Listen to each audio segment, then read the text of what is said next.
On the court presenting the post-game awards, we have LHSAA Executive Director Eddie Bono and LHSAA Assistant.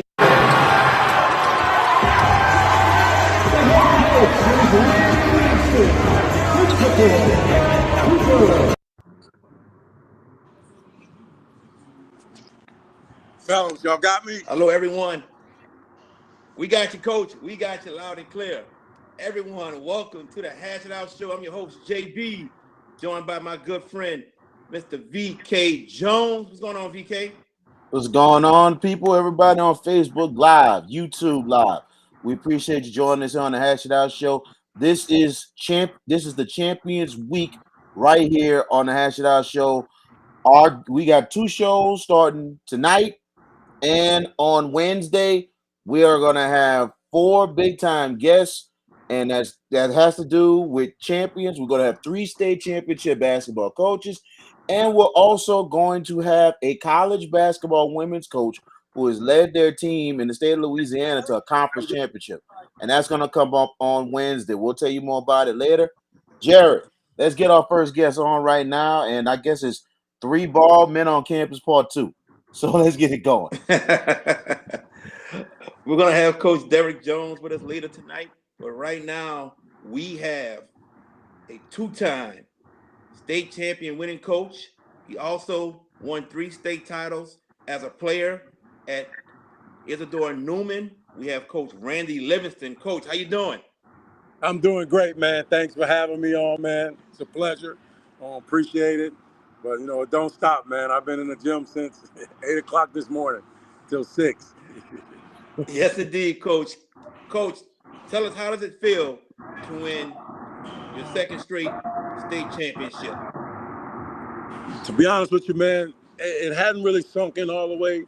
But, it's just a tribute to all of the hard work that we've put in over the last 4 years of getting this group to really buy into what we wanted to be, what we wanted the program to be. So it was amazing to see to everything come to fruition. We had a great group of kids, great group of seniors, been with the program for 4 years, and everything that we've tried to instill in them, it's just good to see it pay off.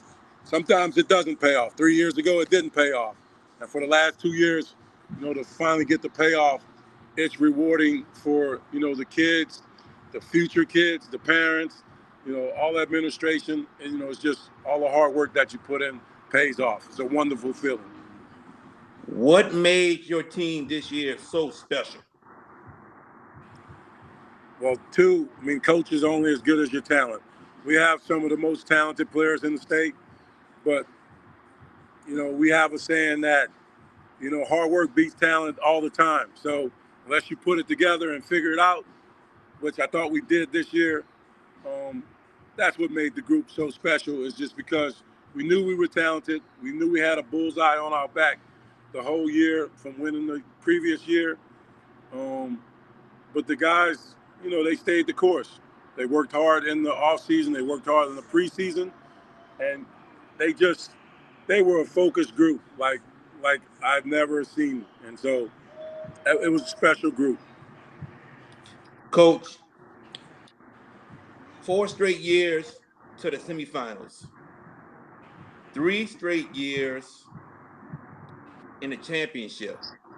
My question to you is, how were you able to overcome the semifinal loss and the finals loss in 2020 and 2021 with your team? Well, like all good programs, when they start to build, you think you're ready, but you're not quite ready. I take over a program from the great coach Tillett, and we had Javon Ruffin. Chris was a freshman. Cannon was a freshman. He didn't even make the varsity team his freshman year in the beginning of the season, but he kept working, got better. And then we had some seniors that had been under Tillett, that anytime you have a new change in the program, it's kind of the unknown, it's scary. And it took them the whole season to really buy in. It took a while. And we lost to a good Dunham team with Sal and Carlos, and Coach Pixley did a great job. But they also played a home game in the semifinals, which was kind of absurd to me. But That's for a whole different conversation. But then the next year, you lose Javon Ruffin during COVID. Um, and I know I had a very young team, but talented. And I thought we were ready. I mean, to be honest with you, we were ready. But the way things work, we couldn't close. So that just means we were too immature. We wasn't seasoned enough. I mean, we were up 6 points on Dunham with 2 minutes and 12 seconds left. That one still hurts to this day. But it has to hurt in order for you to figure out what you need to tweak. You need to work harder. And I think we did that. We got some of our younger big kids, Todd Jones, them, to come in. Arch Manning, them was young. Will Randall, who now they both going to play football at Texas. Chris Lehman, they were young, but we had a good group of kids that bought in earlier, and then we were able to overcome it. There was not a shadow of doubt that we would beat LCA, even though we were down the whole game. I told them at the beginning of the fourth quarter, this would be the best fourth quarter they would play. And we won. And so this year, though, to repeat is hard because of distractions. You got seniors trying to get to college. You got young kids trying to ascend. You have other young kids coming in the program. Sorry about that. And then everybody, we were going to get their best shot. So I just think the guys just really did an outstanding job. We did a lot of traveling. We played a lot of different great competition. It wasn't about going undefeated. It was about getting those guys ready for a state championship game and be battle tested. And we did that. I believe in playing the best of the best. We did that, and it paid off. So it's exciting, man. You just said you believe in playing the best of the best. Your 9-district schedule: Shaw, North Shore, Scotlandville, Liberty. I'm having a hard time hearing you. Can y'all hear me? Yes, sir. Yes, sir. Can you hear me now? I think I lost y'all. The hearing. Okay. Can you hear me, Coach? Can you hear us, Coach? Yes, Coach. We hear you. Can you hear us, Coach? Hello? Can you hear us, Coach? Can you hear us? Let me leave and come back in. I think the volume. Just give me 1 second. No problem. Yes, sir, Coach. Yes, sir. All right. Coach Livingston will be right back with us. He's at Pelicans game right now, so he's actually taking time to come back. Let's see if we got Coach. Can you hear us now, Coach? Yeah, I can hear you now. Perfect. Good. Okay. You talked about playing the best of the best. Your 9-district schedule. Teams like Shaw, North Shore, Scotlandville, Liberty, STM, Madison Prep, Carver Landry, and even teams out of the state. Why does playing a tough 9-district schedule can make your team so much better?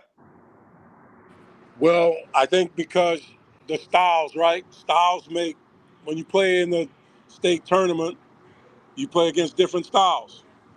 And those different styles, you're ready for it. So if a team plays zone, if a team's athletic, if a team's big, you get used to that. So you know you can adjust, at any time. And I think that bodes well when you play in playoff basketball.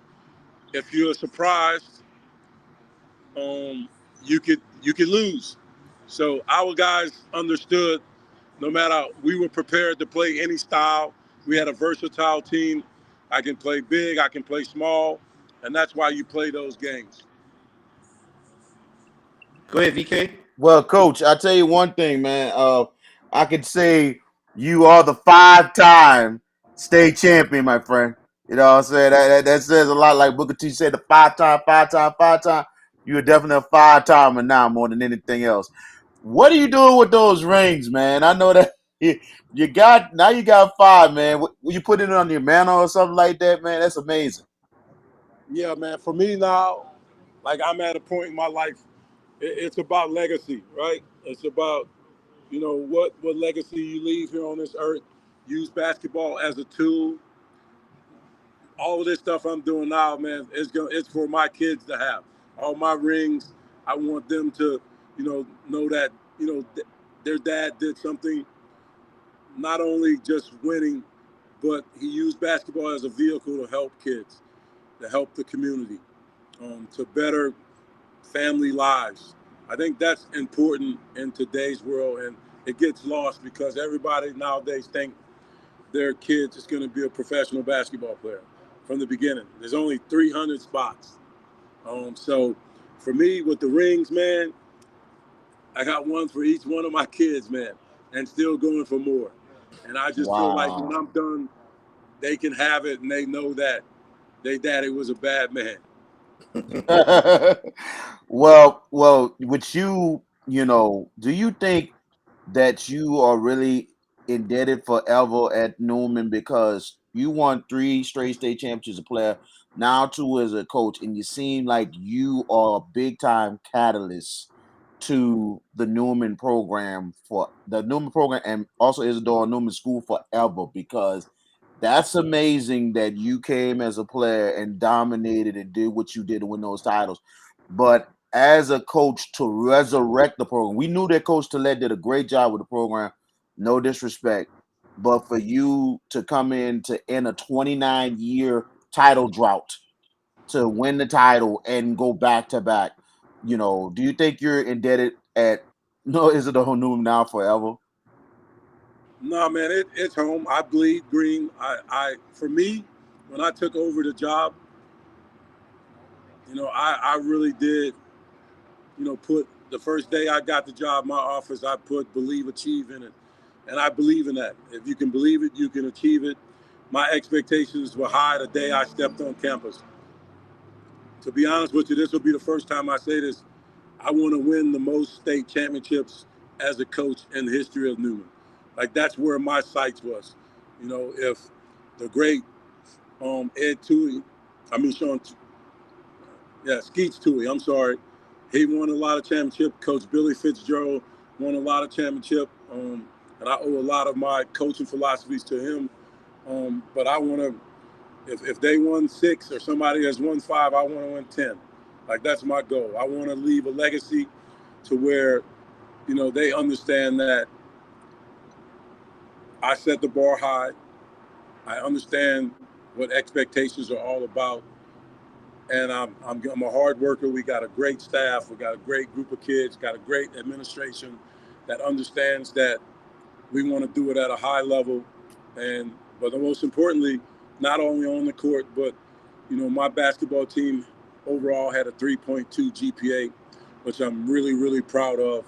All the kids that have come in with me will graduate this year, meaning Chris Lockett, Cannon Jefferson, and Todd Jones will graduate next year, Chris Lehman, and then so on and so on. So that means more to me to anything. The winning is good, but like I said, basketball is a tool, man. It's a tool to really, really help create pathways for kids and families that they would probably not have if it wasn't for that. So just being a part of Newman, it means a lot to me. And your next guest, I mean, he'll probably say the same thing. When you go to a school and you can come back and lead them, it's different. When you win as a player, it's good, it's great. But when you now come back and you can do it as a coach, it means even more. It's a special, special place in my heart. And, you want to leave your stamp and you always want to leave it better than when you found it. And, that's my goal and mission. And, I love that place and everybody knows that. So it's a unique school, man. You're saying a lot about 8, 9 championships. I hope you get there, Coach. You'll be up there with Charles Smith and Carlos Sample and Jeff Jones and company and Coach Hawkins. That's a lot, but I know you can get there. It's gonna be some work, but if you get there, that'll be very very huge. But I'm gonna ask you this about your seniors. Any colleges are looking at it because I know all 3 has been highly recruited. Well, Chris obviously has committed and signed with Boise State, which I thought was a great choice for him because they've put wings in the pros over the last like 6, 7 years. They've had a first rounder that people would know. And Coach Leon Rice is a heck of a coach. He has a great staff. He comes from the Gonzaga tree, so he obviously knows how to coach. Chris wanted to get away, and he's going to excel.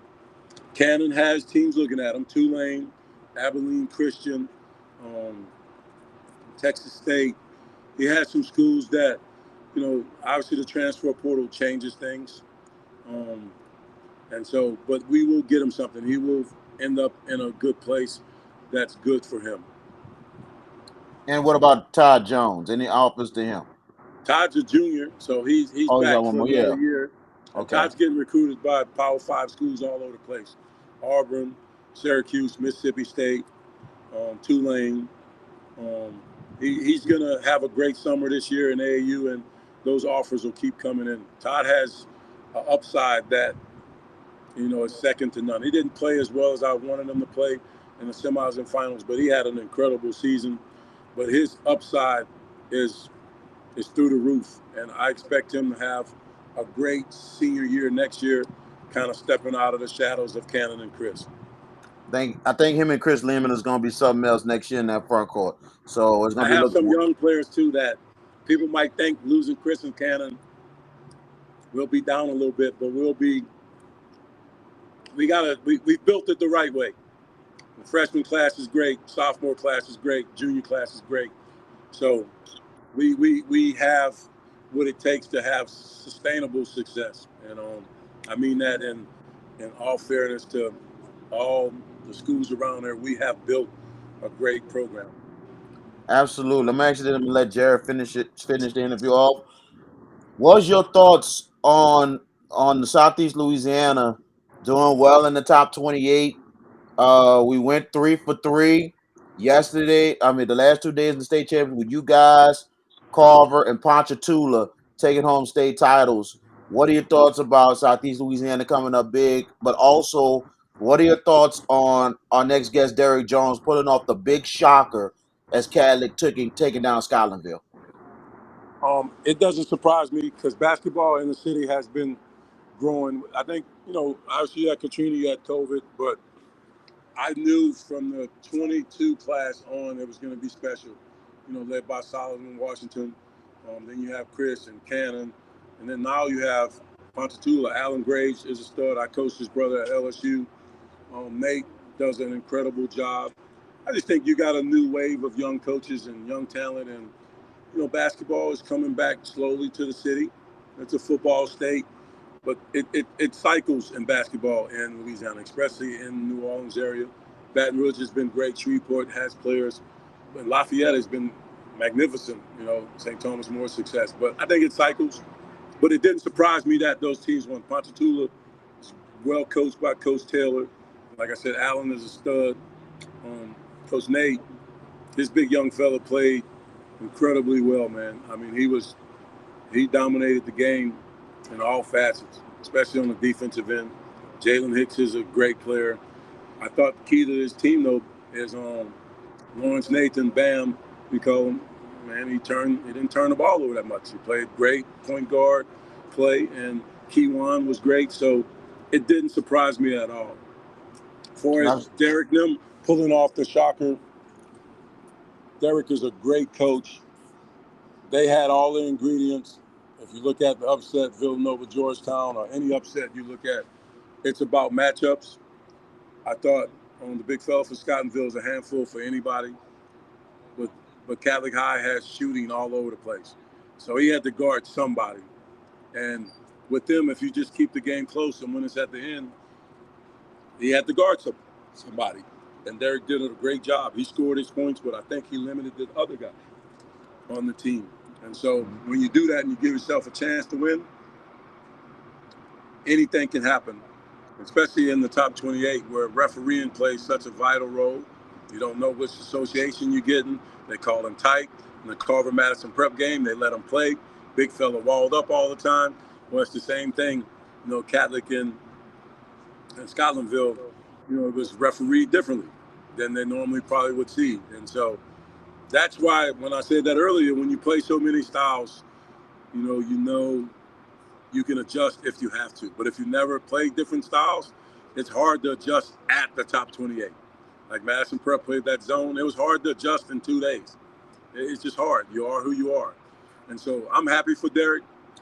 He's a good friend, and he's a heck of a coach. So that none of that stuff surprised me. Nothing against Carlos Namida. Obviously, him and Jeff are goats in Louisiana basketball. They've done a tremendous job with their programs. It's just sometimes you have changing of the guards, You know, you got some younger coaches, some different coaches. They've won 10. They've been there 14 straight times in Scotlandville. Jeff has been there almost 10 times in a row. I'm not saying they're done because their programs are built for success, but like sometimes you got a new crop of coaches, new crop of team, new crop of talent, and it cycles, and that's all that happened. Coach, I got 2 questions left for you. The rest of my questions I'll ask you at a later date. But why was it important to stress to your team this year about the commitment to excellence after winning last year? Well, for me, I'm always looking for an edge, right, for the team. And so when I put down 5 or 6 things that I want to be paramount for the team, that one just kept coming back to me. I'm a Raiders fan, always have been. Besides, I like the Saints, but like that stuff means something. But like the year before, it was quest for Banner X to get that 10th championship. They tried a few times, it didn't happen. And then I changed the L's to 11 in excellence. So I always wanted them to see that every day, because I believe that if you can't see it, you can't achieve it. If you don't believe it, you can't achieve it. So to see get number 11 every day, it makes you shoot for something. It makes you gun for something. It makes it on your mind all the time. And there's nothing wrong with that. That's not pressure. That's called making the guys believe in what's going to happen in the future. And so I think it was important for them to understand the whole season we had to be committed. We couldn't be half of the time, part of the time, or when they felt like it because they felt like they can turn on the switch.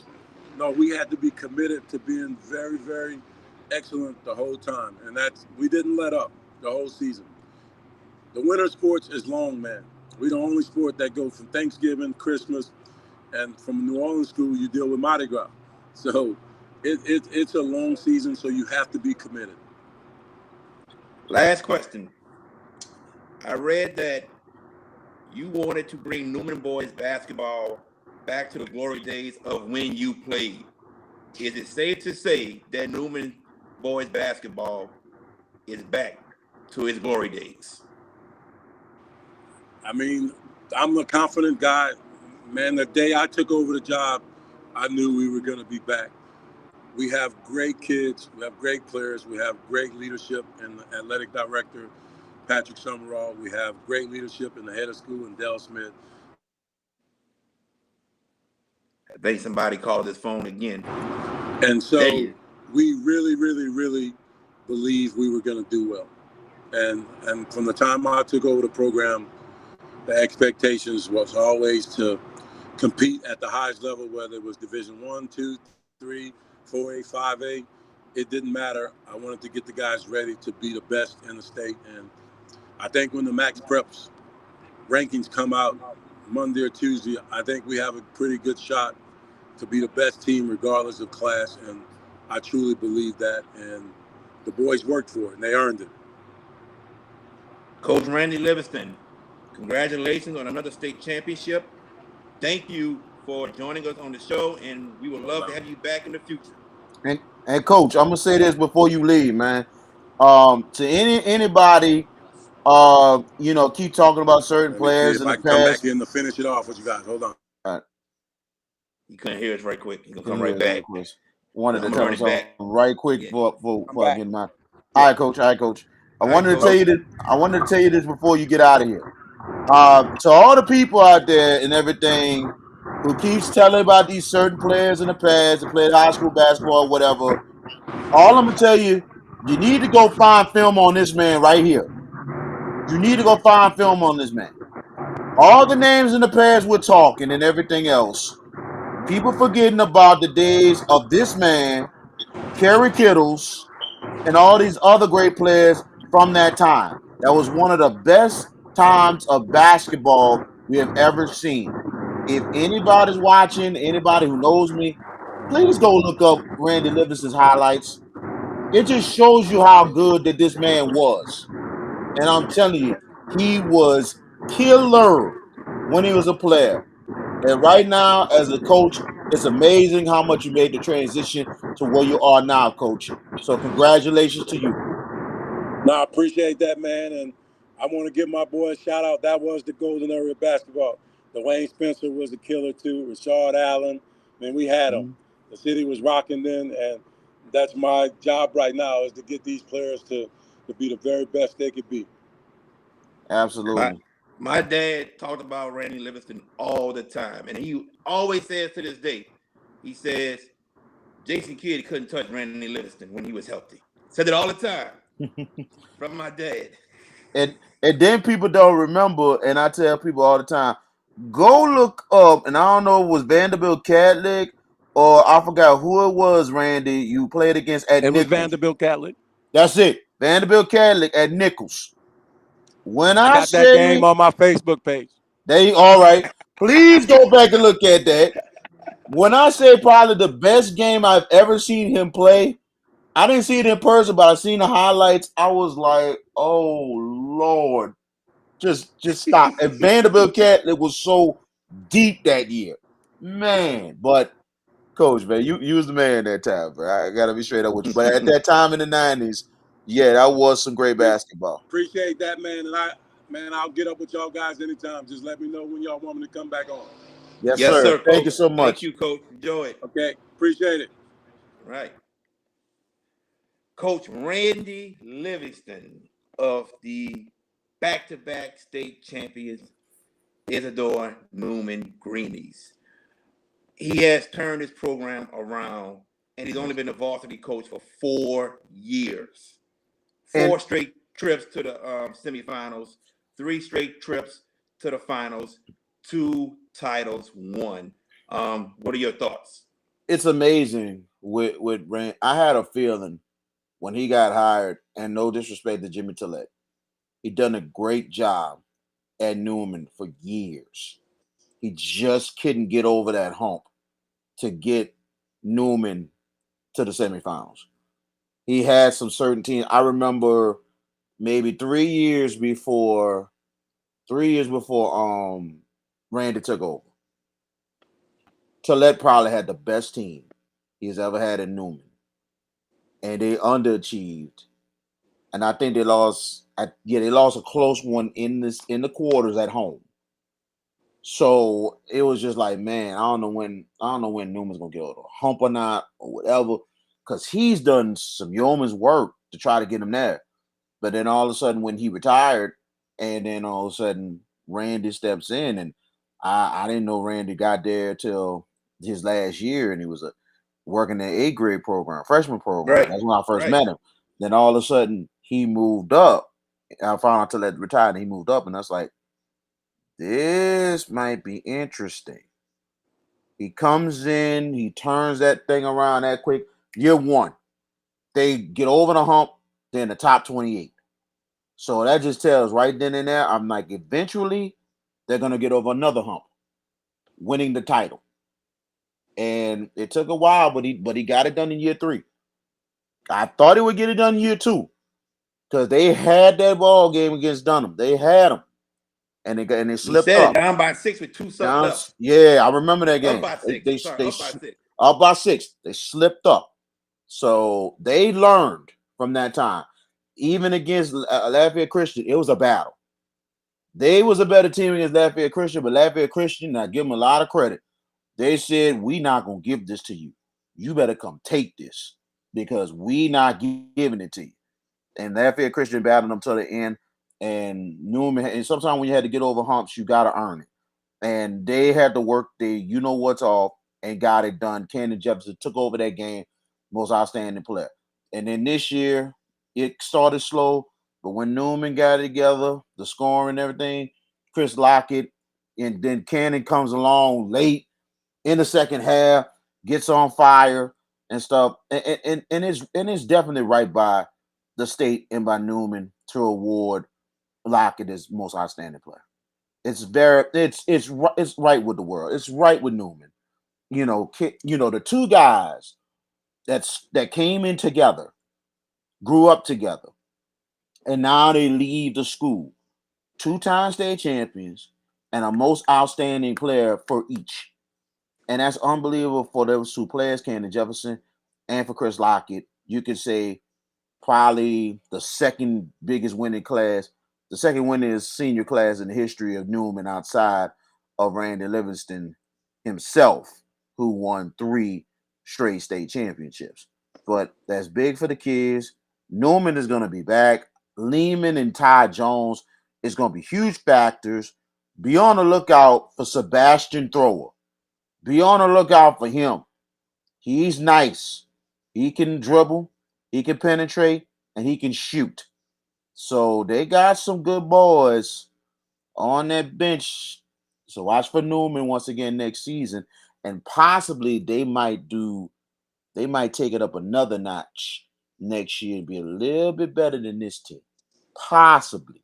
Because you have to think, they got to take the lessons because they lost to a couple of those great teams this season. Yes. So they're going to be looking for some get back next year. So look out for them. And I ain't gonna lie, I wouldn't be surprised. It might be a rematch against Calvary Baptist because they are young and they are good. I'll say this. I like that he stressed the importance of being committed to excellence. I tell my students all the time, don't settle for just being average. You should want to be great at all times. I mean, think about it. JT Curtis, does he settle for average? No, not at all. Tom Brady, Michael Jordan, Derek Jeter, I can name a lot. John Jones. These guys want to be the greatest of all time. And you have to have a mindset to want to be the best and don't just settle for one championship because now everybody else is coming for you. You want to stay on that mountaintop. And I like that he's stressing that. And now for title number 12, he's got to come up with something new. What it's going to be, I don't know, but I'm excited to hear what it's going to be when that time comes. I agree with that. I agree with that. And excellence is the ultimate thing. You know what I'm saying? But there are things, there are levels to this stuff. There's nothing wrong with excellence. I would want it in anybody want excellence. But then some people are sometimes in situations that they got to pull it out the mud. Excellence is not going to be there right instantly. Oh, no. The biggest thing when you got to pull it out the mud, the first thing is to get it out. The second thing, you pull it out. You get right there. Third thing is progress. And then the fourth thing, you get to the top. Then you go for excellence. See, a program like Newman is getting back to the way it was. And they experience success.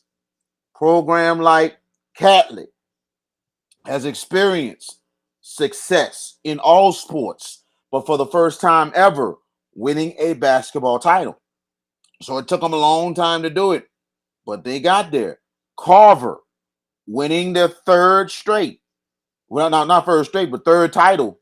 Third title in school history. Second straight. Second time, Second Orleans Parish School to do it.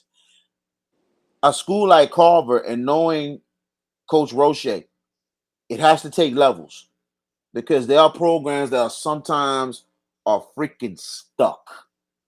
And you got to find ways to get it out. And you got to encourage and do what you can, teach and teach. I have to do that at T.H. Harris sometimes with the football team. And the coach is like, man, we got good enough talent. And okay, we're losing, but we're competing. We're not getting our doors blown off. We're just so close. We just got to get over that hump and win. Mm-hmm. We're losing by 6, and we're right there. Meaning that we love the effort. And the biggest thing, yeah, they're going to make mistakes, but they're going to make mistakes. We just got to continue to teach. You have to continue teaching because if you're in a deep in the mud program, excellence is not going to be the goal. The thing is to get out the mud first. When you finally get to the top, then you go excellence after that. So it's levels to it. I agree with the excellence. I love it with Coach Livingston, and that's what it is. Especially when you want to stay on top and stay there. And I think that's the next thing that Coach Roche is going to definitely do with this Carver program. But like I said, it's levels to it, Jared. It's levels. When Coach Livingston as a coach, I think Newman's here for a very, very long time. They're a power now, and they're going to be a powerhouse for years to come. And I mean, who wouldn't want to go to Newman to play for the greatest player to ever come out of Newman, basketball-wise, who is now the coach? Who wouldn't want to play for him? So it's going to be some good times at Newman. Trust me. He had a goal set to win so many championships. He wants to be the winningest championship coach at Newman. That's the first goal, and then he wants to go beyond. It's gonna take a lot. It's gonna take a lot of work. I'm not saying he can't. Without a doubt. And I think it's gonna take. It won't be easy. Exactly. I respect Randy, not the fact of matter of him as a person. I respect him, besides a coach and a player, because he knows about the grind. He knows. And everything else, but he knows there's gonna be some work to do, and I'm just being honest, because when you say 8-9, and I want him to get there, I want him to get there, because here's the thing: he could get there, Roche could get there, maybe Derrick Jones could do it. Derrick Jones already got 3 titles. Derrick Jones got 3 already. You know what I'm saying? So this is the fact of the matter is, it's gonna take some time, because you gotta get past. It's going to take a minute to get Hawkins. It's going to take a long time to get Hawkins. Hawkins got, 12? Joe Hawkins got freaking 12. Then right below him is Sample. I think Sample has 10. Jeff Jones has 8. Actually, Sample has 10. Charles Smith has 9. Jeff Jones has 8. If he would have won it against Carver, he'd have tied with Charles Smith, the great Charles Smith, who's the winningest coach in high school basketball in Louisiana. And right behind him is Danny Broussard. And that's the other person they got to get over. He had 6. And remember, it took a long. He had only, 1 state title in his career. He had all them wins. And he finally got over Northside in 2013. Mm-hmm. And then all of a sudden won 4 more titles. Now he has 6. So it's gonna take time, but I think these guys can get there, because it'll be great, because you thought the mountaintop is Joe Hawkins, Southern Lab. Now it's lovely with all these other coaches are stepping in and everything else, man. It's awesome. We should have Coach Derrick Jones in about another 5 minutes. So let's talk about the Madison Prep game when they took on Carver. I'll go first. Let's talk about this championship game. Yes. I'll say this. I like how Roche switched up from a 3-2 zone to a 2-3 back and forth every now and then. The zone defense gave Madison Prep fits. When they played Shaw, it gave them fits, not knowing what to do on offense. And I thought that was a great coaching job by the coach Nathaniel Roche. Offensively, Jalen Hicks was the man. He was the man. Give him credit. But I will say this. Number 15, Leatherman on defense. Leatherman, excuse me. I'm sorry. Leatherman on defense. To me, shut it down. Anybody that tried to come in the lane, they could not score on him. He shut it down, and I think he was the major key for them winning that game, in my opinion, defensively. And I'll tell you, he's probably the closest thing to a more of a defending between, really more of a Giannis than anything else. He just needs to get his offense together, but he's not bad. He's got good hands. He can lay it up, but they're depending on defense, and he did the job. The blocks, the boards. I mean, Leatherman, once he gets that offensive game down, he's gonna be one of the most Be a force. unstoppable. He's gonna be a force in this city and this state. All I'm gonna tell you, this is a great future. The big man is back.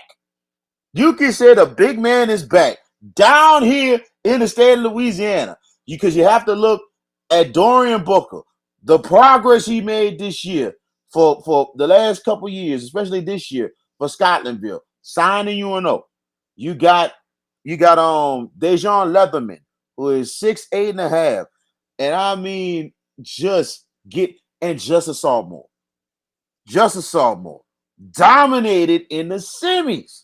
So with that, he's got a great future. And then you got the 6'10" Allen Graves from Ponchatoula. And I mean, this dude here, I mean, probably got the best basketball IQ out the three. Probably the best player in the state. Best player in the state next season. I think him and Leatherman are gonna be the top two they're gonna be looking at next year. Because Leatherman's a junior, or he's a sophomore. No, Leatherman's a sophomore. But I'm saying the two best players in the state, they're gonna be looking at them a lot. You know what I'm saying? Graves is great all around. I mean, it ain't just the fact he can go inside. He's got the height, the size, the hands. He can dribble sometimes. He can shoot it.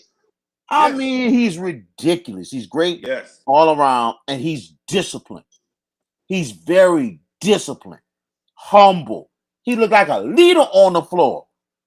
That's what I like about Graves. And, you know, and no knock at Booker. We didn't see that last year, but we seen that this year.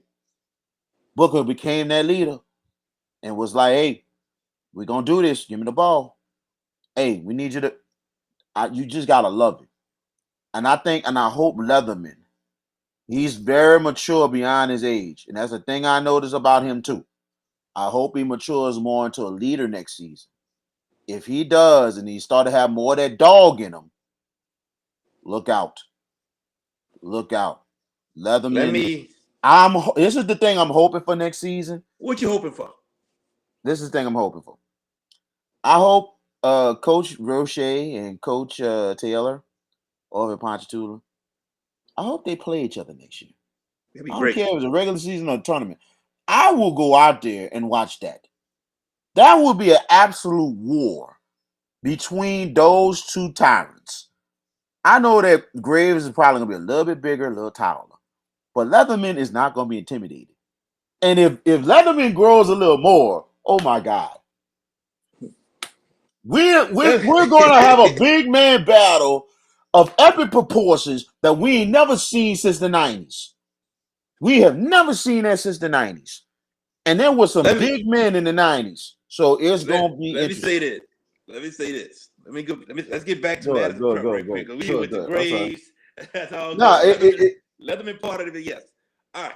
So, but look, I'm watching Madison Prep when they played Shaw and when they played Carver. I'm watching this.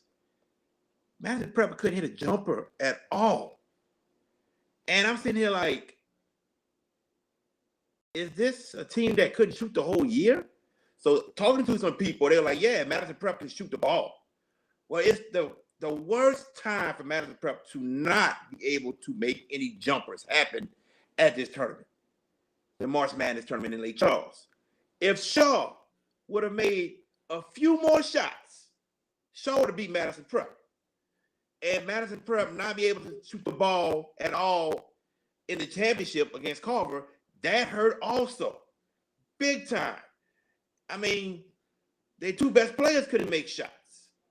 So that was a big detriment for Madison Prep, not being able to make the jumpers. Do you agree? Absolutely. And Jeff Jones said it in the press conference. Anytime the 50, Carval rebounded them 50 to 26. 50 to 26. 50 to 26. Oh. That was the rebound differential.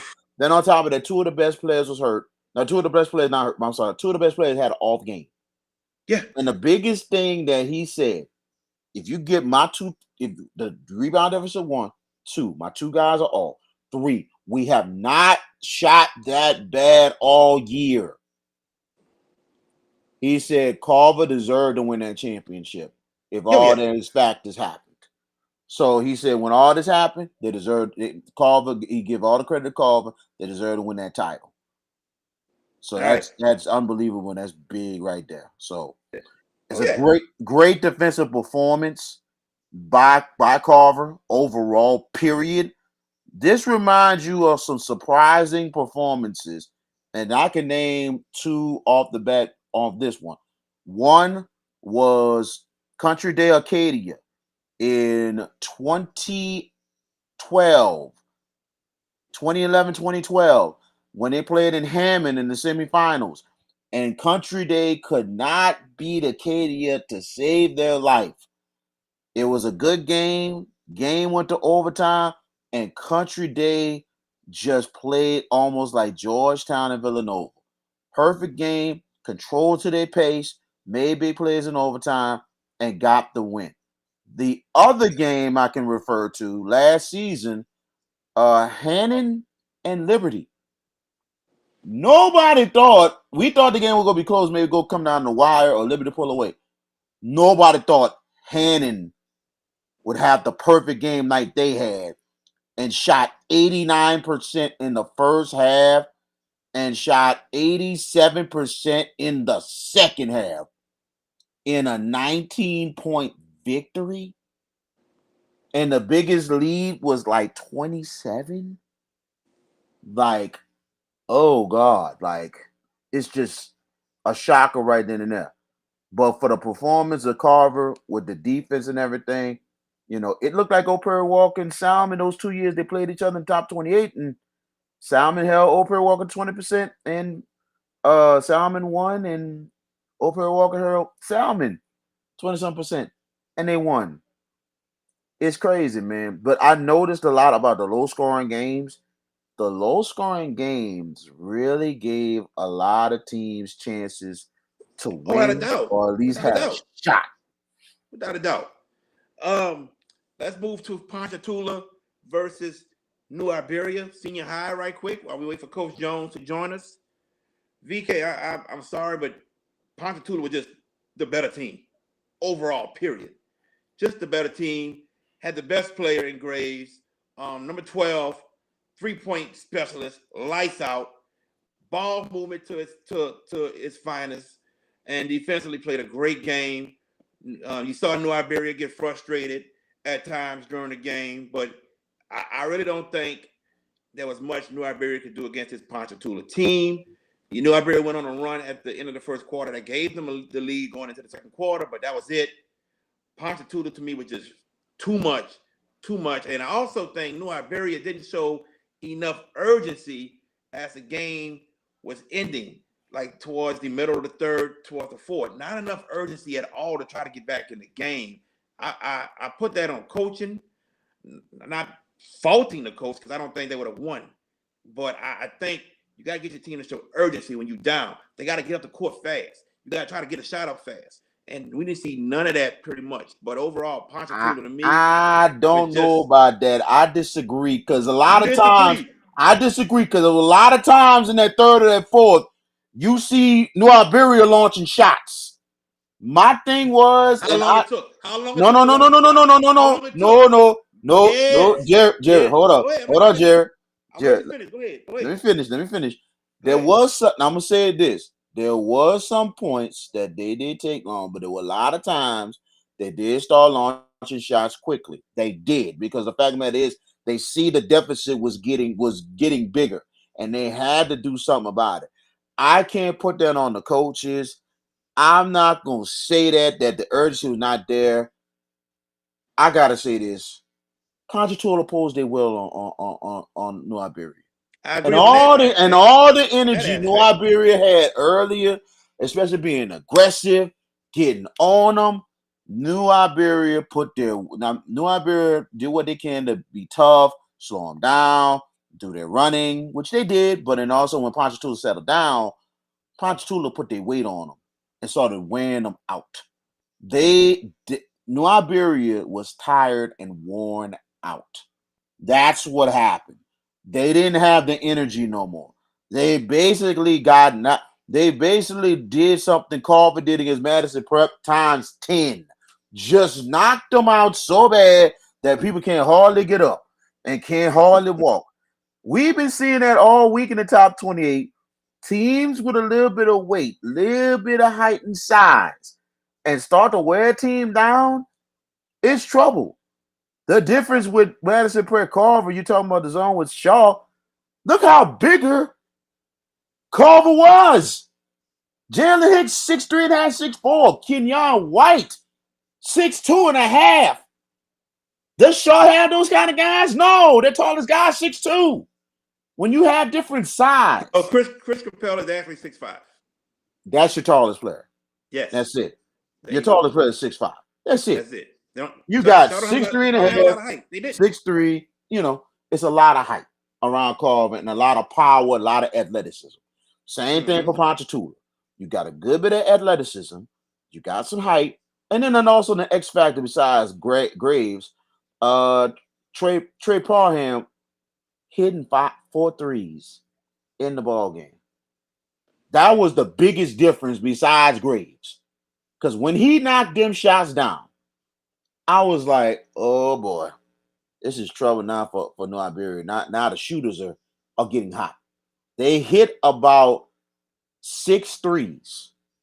So right then and there, I'm like, oh, this is real trouble. Because now, besides the big people wearing them down, you got to guard the 3-point line. And they're making it. Let me stop you right quick. Let me stop you. Because we disagree. I'm sitting with the New Iberia people. I'm sitting with these people, right?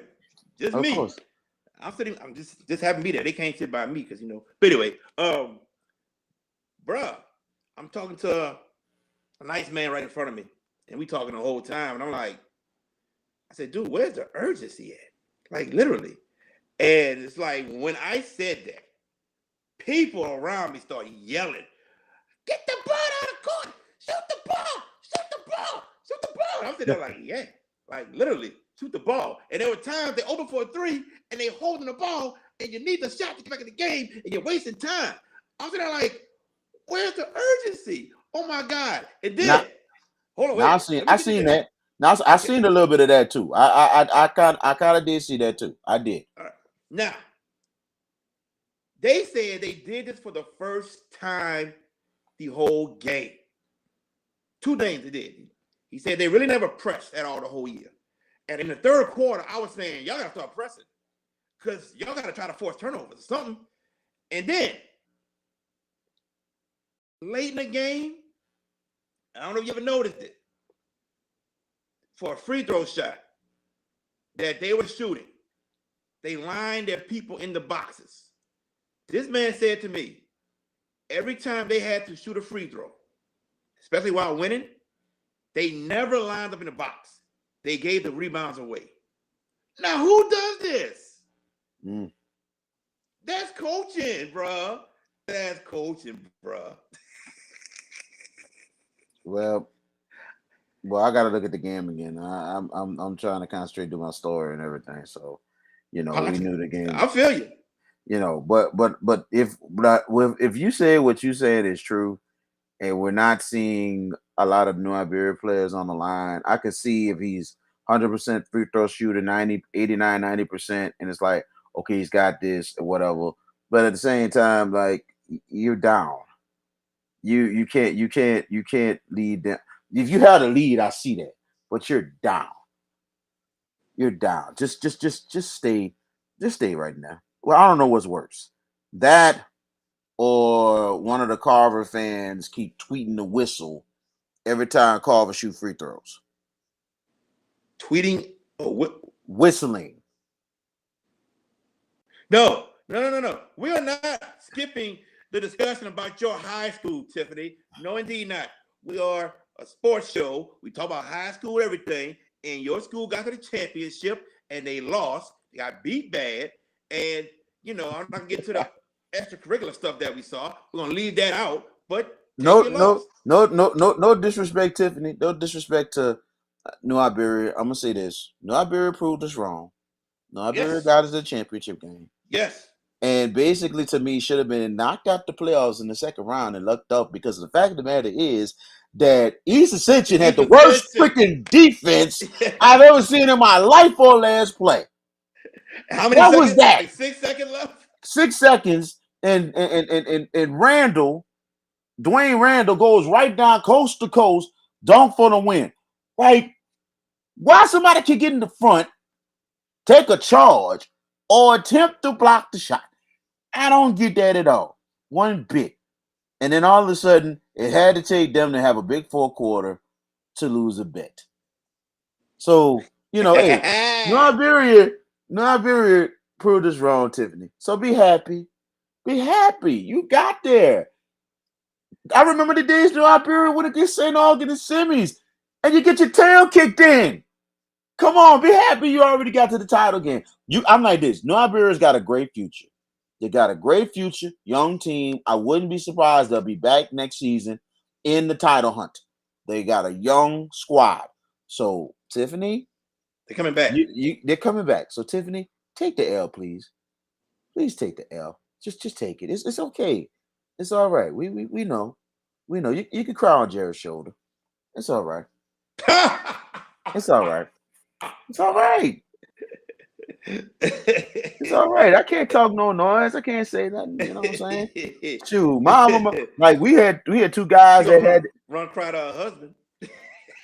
I'm like this. You got we had 2 guys that just previously we had previous state champion schools. Like all our schools are state champions. My alma mater didn't make a top 20 very unfortunately, but I'm not tripping. St. Aug will be back. You know what I'm saying? For New Iberia, it took a long time. First trip since '99. And then the last time you got beat up by Hollis Price and Quantus White, and you forgot to look at game film and stuff. Where are things that changed and how y'all overcome to get where y'all is? Just be thankful and grateful. It's all good. It's all good, Tiffany, man. Y'all got there. They New Iberia people did show up. Oh, did they? Show up. Were you at the game, Tiffany? She in Texas, huh? She's in Dallas, yeah. Boo! We ain't saying all boys from Texas came for the state championships. Boo! Should have came out and supported your school. Look, if you stream to watch it, cool. But it's better to come there live and go be with your people. I found out people from New Iberia didn't know where Bro Bridge was. I said that like what? You see, like I told you about New Orleans, people don't leave New Orleans. It's the same with New Iberia. These people were behind me like, did we pass up Bro Bridge? And I'm sitting there like, what?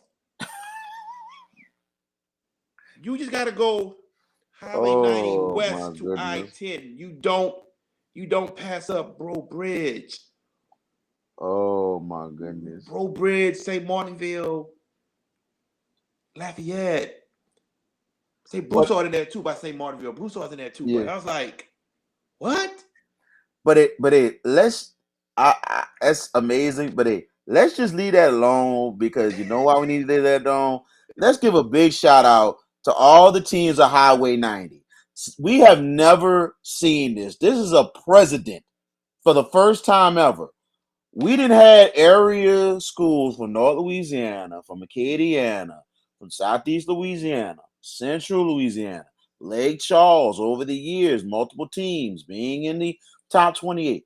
For the first time ever, 4 teams out of Highway 90 makes the top 28. White Castle, Franklin, Patterson, and New Iberia. Oh, hold up. Wait a minute now. You forget another school. Wait. What, 5? He said, the West Bank Expressway is Highway 90. Archbishop Shaw. No. Yes, that don't count. That do not count. That don't count. No, that don't. No, that don't. No, that don't. It don't count. We talking about the middle of Highway 90. These. You didn't say that. You just said Highway 90. You didn't say that. Okay. I'm gonna rephrase that. Since you want to just Shaw.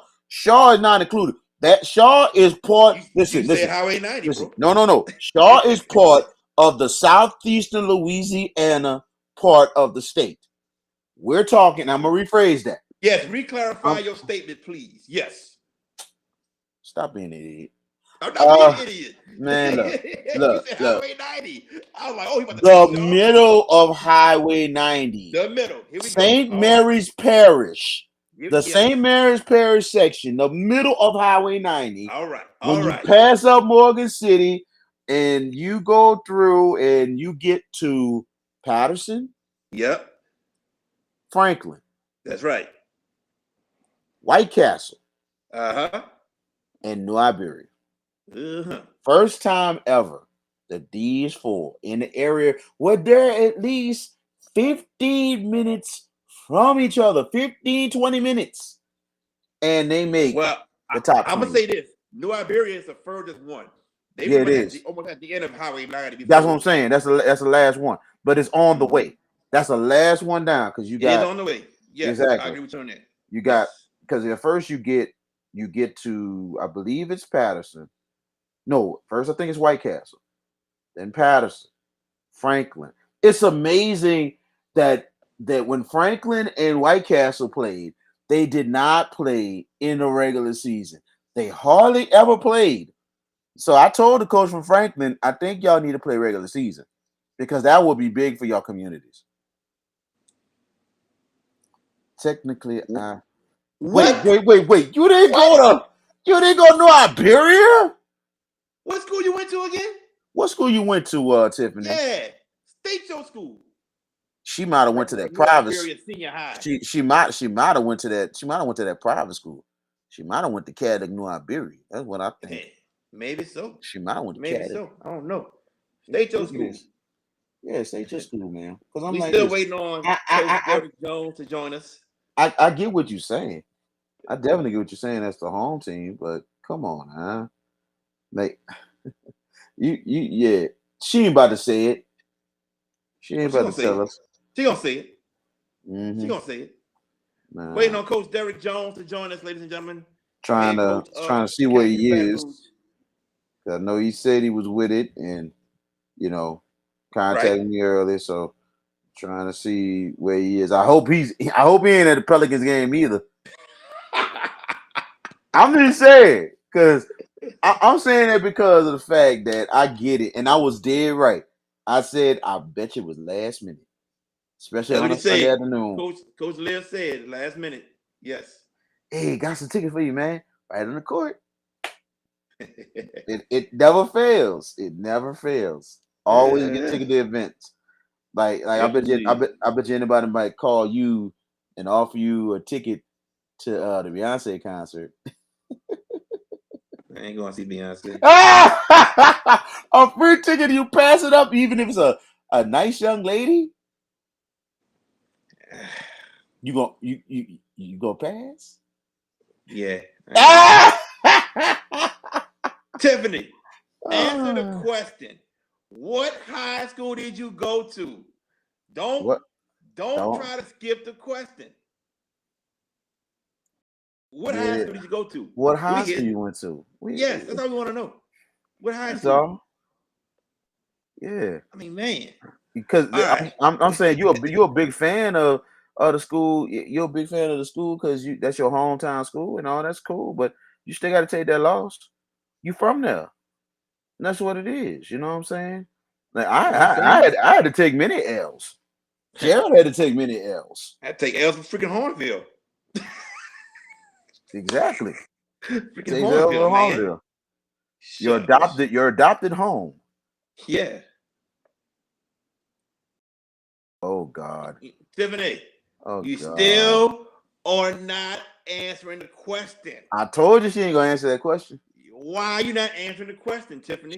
She went to Catholic Iberia. Time out, Tiffany. You're not gonna tell me to host. Shut up. That ain't gonna happen. All right, ain't gonna happen. But I hit this button and block you for 5 minutes. It's something that's called timeout. There it is. Put user in timeout. So I'm not gonna do it this time. I can do it this time, but don't be telling me shut up, Tiffany. What's wrong with you? What's wrong with you? I told you that woman that is gonna avoid that question. She not gonna say what school she went to. Like I said, she went. I think are there 2 schools or 3 schools in the area in New Iberia? I think there's No, 2. you got Catholic, you got Westgate, you got Nish. I want to say there's another one. You might have So one if more. she didn't go to either one of those 3, there's another school, and she's not telling us.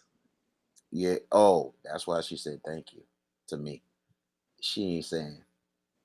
She gonna have to inbox you and tell you who it is, and probably most likely because she ain't gonna tell us. She ain't gonna put that out there. All I know, she went to Westgate or Catholic or New Iberia. She didn't go But there. She didn't go there. She didn't go there. I mean, we went to LSU together, so I don't know how I forgot what high school she went to. I don't know this. I don't know, but if it ain't Nish, it definitely wasn't them other 2. I guarantee you on that one. It's almost like, but wait, it's almost like, okay, I get the hometown thing because New Iberia is a small community. I get that. I get it, and that's what it is. Like when you're from a big city like where we are, we don't have no ties unless it's personal ties. Like I get with his ties to Hinesville and everything else. My ties a little bit is St. Aug and sometimes West Jefferson because my dad took me to those games. Mm-hmm. So, you know what I'm saying? I got ties to both of those schools more than anything else. I have a little ties with Eric because I know so many people that went to Eric. So, that's the only ties I got. Shaw, I got no ties with Shaw. I wish them the best. I do because I know so many people went to Shaw too. But Shaw is rival. That's what it is. Shaw is rival and still is rival. But at the same time, I got love for all Shaw alumni that I know anyway, because they know it's love. But when it comes down to competition, it's war.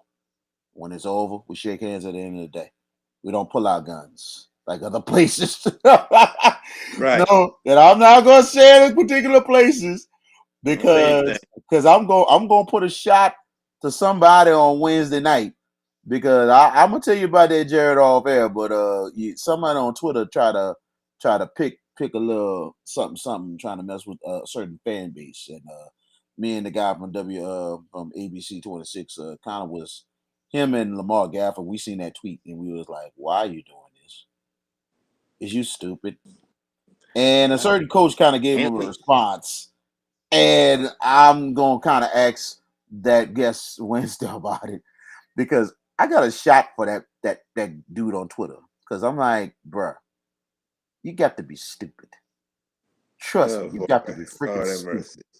I'm just saying, I'm not gonna throw too much shots. It's just the fact of the matter is that there's sometimes there's certain protocol when you're in this business. And sometimes you have to be careful on who you put your shots at, who you do, what you do, and all that.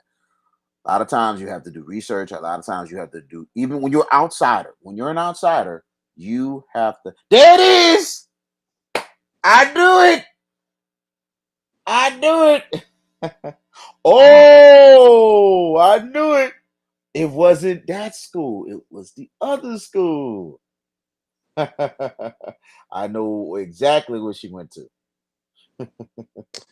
All right. We're still waiting on Coach Jones. So while we're waiting on Coach Jones, let's talk about his championship game against Absolutely. Scotlandville. I would say the biggest shocker. The biggest shocker.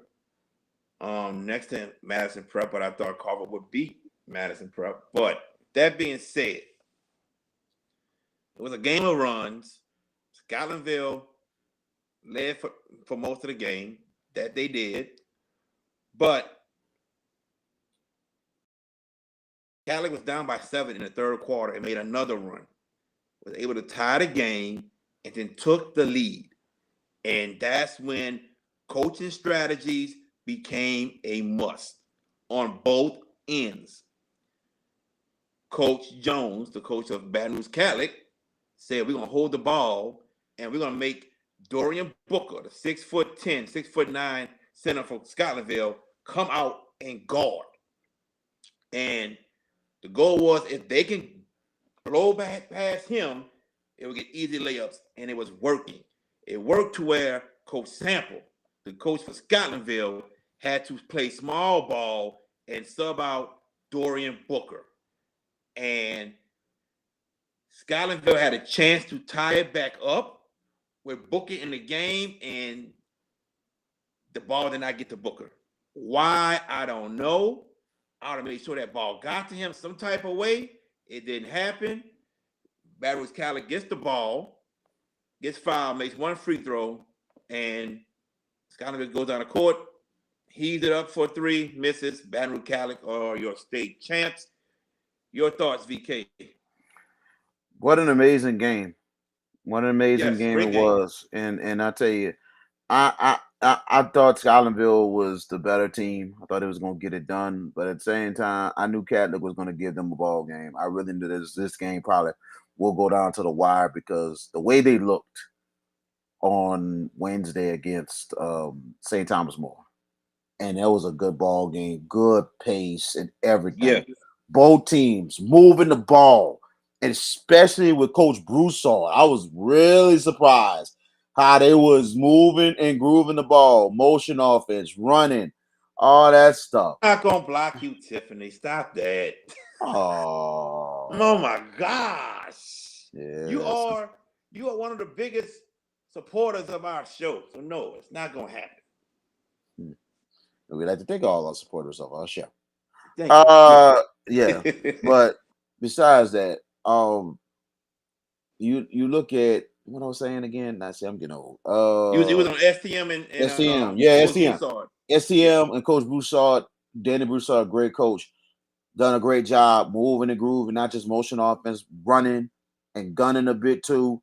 The benches, it was a really good pace game, and then Catholic some way somehow pulled away, big 3-point shots, big time shots on the inside, the quickness of the guards.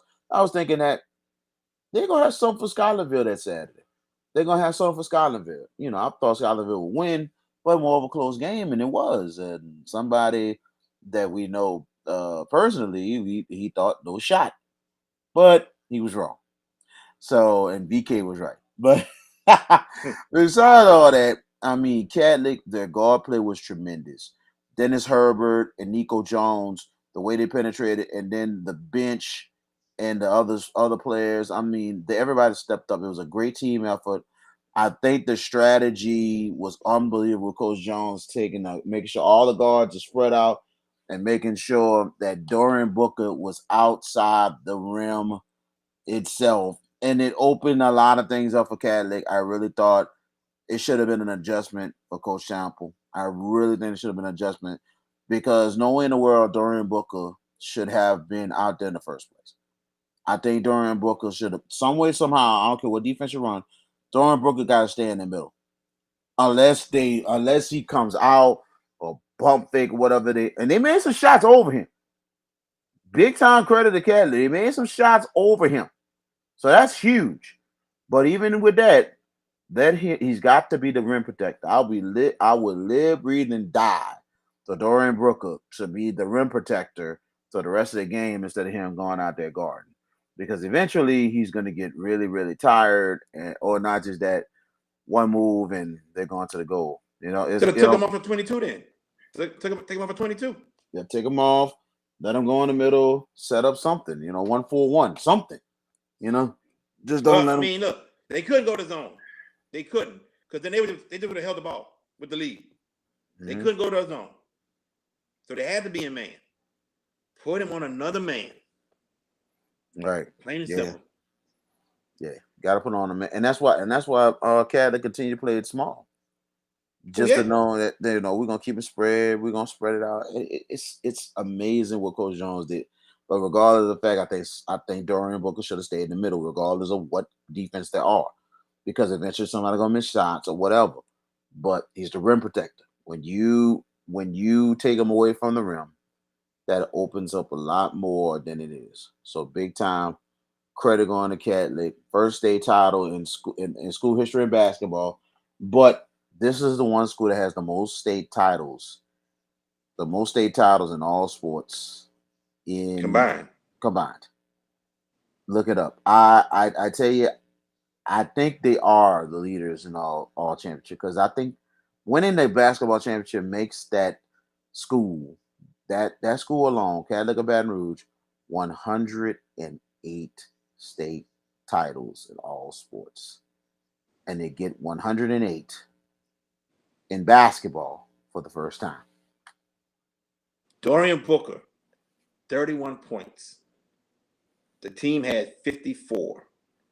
I really wonder if Coach Jones had it to where, okay, Booker's going to get his points, but we're not going to let everyone else score.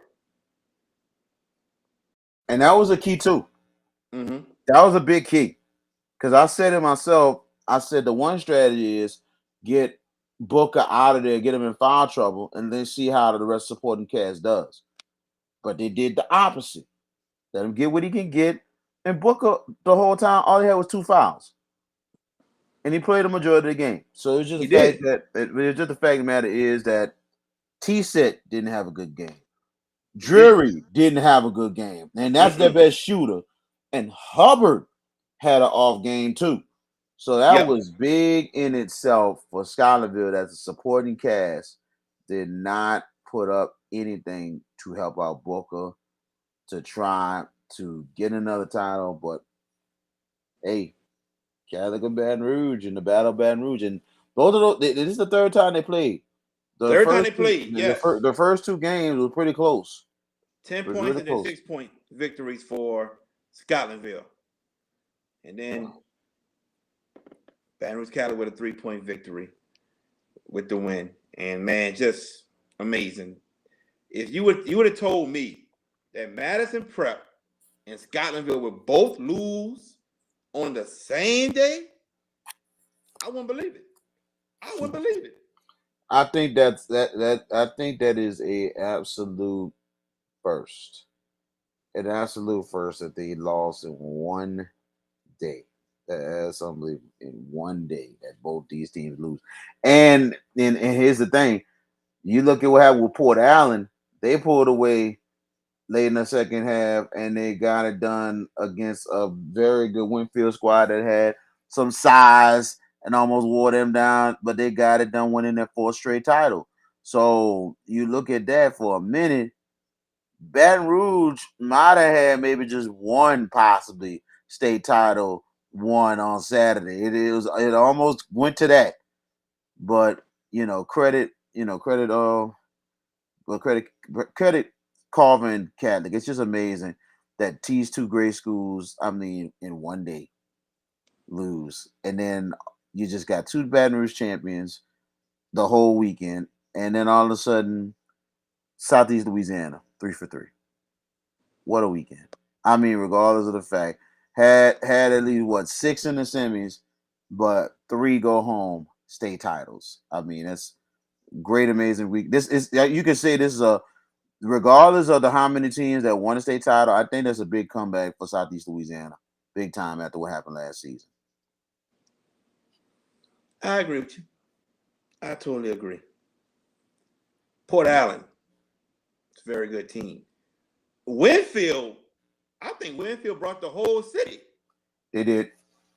Man, they were deep. Winfield was deep. Man, but that was nothing. You should have seen it on you should have seen it the semifinal between Winfield and Port Allen and how much people Patterson came down. You mean Patterson and Port Allen? Patterson Port Allen. Yeah, they're not far either. Dude, Patterson, my goodness. There was just 2 big hostile environments that Coach DeMario and company had to really fight with. And also the disparity in size. But then you got EJ McQuillan and then Martin, who just was monsters the whole way. They carried that team basically. You look at the semifinals, they combined for 60. They combined for 60 in a triple overtime win.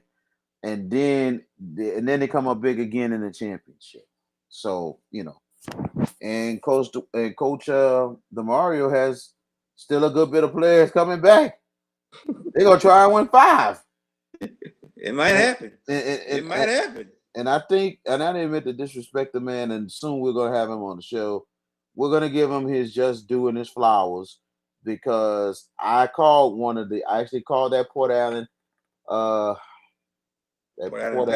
Patterson game, which went to 3 overtimes, and I couldn't believe that a team had to hold the ball for 4 minutes like crazy and whatever because of the fact that too many fouls called in the ball game, and all of Patterson's bullets are almost gone out the gun. It ain't fun when the rabbit got the gun.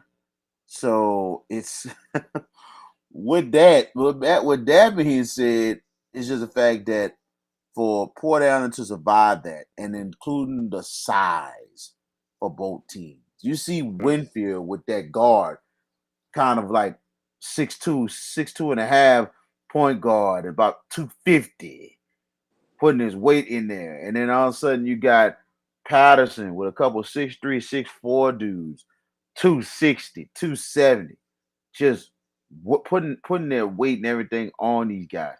It was almost like offensive lineman on a basketball court or defense lineman on a basketball court. That's what it was. It was an act of attrition. I'll say this. Will. I'll say this. Winfield was in the championship against Port Allen. Winfield is the reason for the split. I'll keep it at that. That's all I have to say. I think George Peppers will say amen. What he said?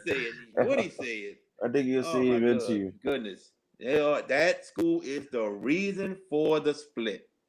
And guess what? They've been in a couple of championship games in multiple sports. They have. Have they won? And guess what? Ain't won a title yet. So there's like some karma right there. There's some karma right there, thinking that split gonna work. Now we're not gonna throw no shots at Winfield. No, please. Big shout out to them. They got there. Nice people. But they're very nice people. But Winfield, I'm gonna say this and I'm gonna move on. You guys need to get it done. You need to take advantage of the system because guess what? Eventually we might go back to 1 to 5 class, and then you're gonna start complaining again. Yeah. You better start getting a title. You better start getting a title in a sport, my people. Please do. Yeah. Please, Winfield. I'm not trying to throw. It's not no shot to you. It's the fact because of y'all, we have the mess we have. That's it. Because of y'all. Because of them. Whoa. We're going to pause it right there on Winfield. Ladies and gentlemen, our next guest right here. He just won another state title, but he won the first state title at his alma mater of Calic of Baton Rouge. The head coach, Coach Derrick Jones. Coach, how you doing today? I'm doing great, man. How you doing? We are doing wonderful, Coach. Thank you for joining us. First of all, congratulations on winning the state championship. Tell us about it for a little bit. Man, it's over 24 hours now, man, and it still hasn't completely sunken in, man. Like whirlwind. Got to spend a bunch of time with my family today, which was awesome. It slipped my mind. Anything out of routine for me is like to keep up with, and I was firing up the grill. My wife's right now searing some steaks. That's what he wanted for dinner today was steak. So I was firing up the grill, and I just hung down for a while because my phone's been going crazy since last night, and I opened it just now, and I saw the reminder text, and I tried to log on as quickly as possible. Apologize for being late getting on, but man, the actual game itself, it was just, I don't even know how to describe it, man. It was just watch perform, go through adversity, hit almost a wall, and the Tylerville made that big run like they usually do, and they just put you away. The timeout, man, and all I wanted to do was remind them who they were. Like during that timeout, we've been here before. We've been in worse situations and found a way, and just tried to remind them of that. And that's exactly what they did, man. They responded, and Coach Relly, he made a point about 6 weeks ago. He says, "Coach, every time we challenge something, they respond to it. So you need to challenge them more." And that's what we did out with the victory. Coach, I want to talk about the fourth quarter when you guys finally took the lead. Mm-hmm. And you guys are holding the ball because you want to make them all come out and guard, especially Dorian Booker. Mm-hmm. Was that a game plan for y'all whenever y'all had the lead, or just when that happened, you decided to go to it? It's something that I've thought about for a long time. I'm college basketball for a while, and we had a shot clock. And then when I first came back, it annoyed me that we didn't have a shot clock and so many teams would hold the ball. Also, remember watching, Coach Harvey Adger when he had that Ryan Francis and Torrey Below, and he had all these. I think they went undefeated that year. And every time they would get a lead in the fourth quarter, they would just go. And you're big. If you had a big man, you had to match up your big man to one of those little guards. In addition to just, they'd hold it for 4 seconds, dribble 4 seconds, pick it up 4 seconds, then move. I thought, obviously the competitive advantage I had over us was Dorian Booker. We had nobody. We could match up with everybody else on that team. And I think we were better at every position except for Dorian Booker, and then that I think is a phenomenal player, man. I mean, I know he's going on to play football, but he's a player. And I thought, okay, if we got a lead late in this game, we could just get a lead late or the game tied late with the ball until and make them make an adjustment. And I don't know. I wanted to see what his adjustment would be. We went up, and when they actually told him to come out and guard him, and we had to, because their whole thing defensively was they were not going to help when we drove the ball, because they ball for 3-point shots and to drive another shot. So it was on the fly. It was something that it was kind of premeditated, because I thought about it the last time we played, because they didn't get the lead in the fourth quarter. So once we got the lead, we spread them out, and then there was 3 minutes left in the game. So obviously I wasn't going to hold the ball for 3 minutes, but I knew he came out. He struggles to move laterally, and I knew that Dylan Gifford, 22, is another guard we have. He just happens to be 6'2", and he's got a lot of toughness and defends the post. So, and Dylan made a heck of a time, and he finished with a little reverse layup. And then the second one, when he kind of got him on his back and put us up 4. And at that point, once we got that much separate, he had to take Dorian out the game, or we were going to just be able to hold the ball around, and we just kind of, it went from there. Coach, this is your second year at your alma mater. You've won a state championship. Mm-hmm. At Port Allen, you've won 2 state championships. Correct. What is the success behind your coaching to win 3 state titles in 4 years? Man, one, with a great support system, man. Not only, also just my family is super supportive of what I do. can really pour in and put a lot of time into the thing I love about. I don't just coach basketball during basketball season. Like it's become a way of life in my house. My boys, I got Nico. Everybody's 16 and he's playing high school ball. And then I have another younger one, Max, loves it as well. And it's become a way of life. My wife, when I met her, she was a big football. So she would sit and watch football games with her dad. Well, when we started dating, our time was spent together at basketball games or going on AAU trips. Basketball. That would be our weekend. We'd be going to Jackson, Mississippi to 2 games. And so it just, once we had boys, our boys picked it up as, we're not going to say it's an obsession, but it's just what I do. And the places I've been, Port Allen, I was very familiar with Port Allen before. It's always been a hotbed for basketball talent. I grew up, I could have attended Port Allen from where I grew up, but I ended up going to Catholic High because my mother felt like it offered opportunities to me that Port Allen at the time couldn't offer. Familiar with that, but the formula, and I don't mind giving it because the formula, we spent a ton of time on skill development, teaching kids at a young age how to dribble, pass. Spend a ton of time on that in practice. We don't spend as much time on running plays and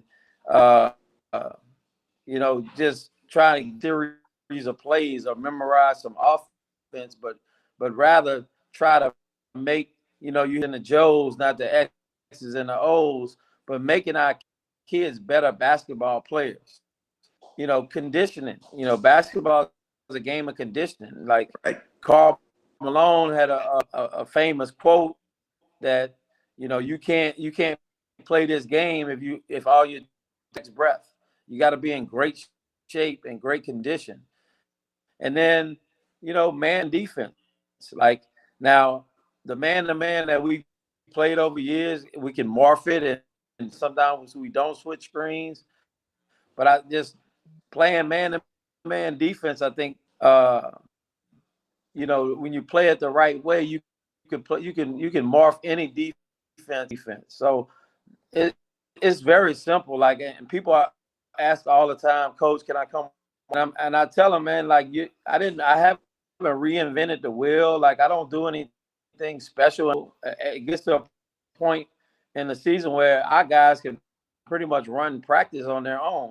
Early in the year, they kind of probably ask themselves, why do we do this drill? And as the year goes on and as situations present themselves in games, they start, I got it now. I see why we did that every day. I see why that drill was so important.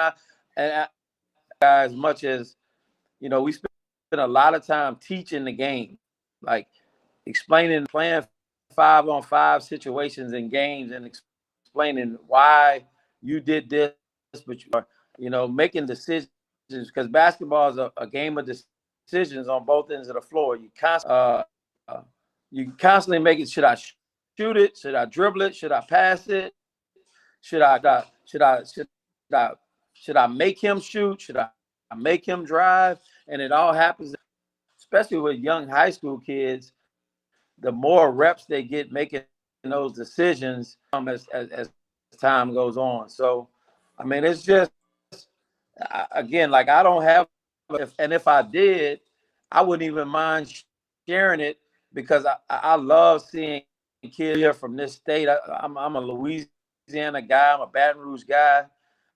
Have on and play at the next level and get to a point where they can take care of their families and better the situations that they come from. Before I pass it on to VK, last year you lost to Archbishop Shaw in the quarterfinals. This season, state champions. What did you learn about your team from that loss in the quarterfinals to winning the state championship this year? I learned Shaw beat us. We struggled to score in a half court last year, and we that we guarded them okay. When teams got us, well, we couldn't turn teams over, and our defense, we really struggled to score in the half court, and part of it was we were starting two freshmen, Nico Jones and Tate McCurry last year, and they had the middle school ball. They had to kind of learn how to play at this level. So we spent a season on the offensive side of the ball, teaching them how to play, not necessarily teaching them how to play and how to make decisions. And another thing I did was offensive responsibilities to one of my assistant coaches, and I just said, "Look, I want you to he's in the NBA games, and he's always coming up with a playbook, and hey, coach, what do you think of this?" That was his passion. So I allowed him to. He became essentially our offensive. You may notice in timeouts a lot of times he's got the board drawing up plays, and I'm just kind of the guys. I'm just kind of watching, and then I became the coordinator slash. Occasionally, I'll call a play out, or I'll put some. We had to get better in the half court because as the season goes on, as you get deeper, the teams that are still alive, they aren't the teams that are going to turn the ball over against. It becomes a half court game, and you have to be able to execute in the half court and score. You have to be able to score, and I think that was the biggest thing I learned from that Shaw game was executing in the half court when teams are able to slow us down and we can't score in transition. I also learned that these guys, they really wanted it really bad. That was the guys, there were a lot of guys that were really, really hurt that second round. And Shaw was a really good team last year. I don't know what they finished. They had a really good team last year, and they were good again this year. So I did better offensively. Coach, gotta ask you this, man. How it is comparing your experience as a player, being on a state championship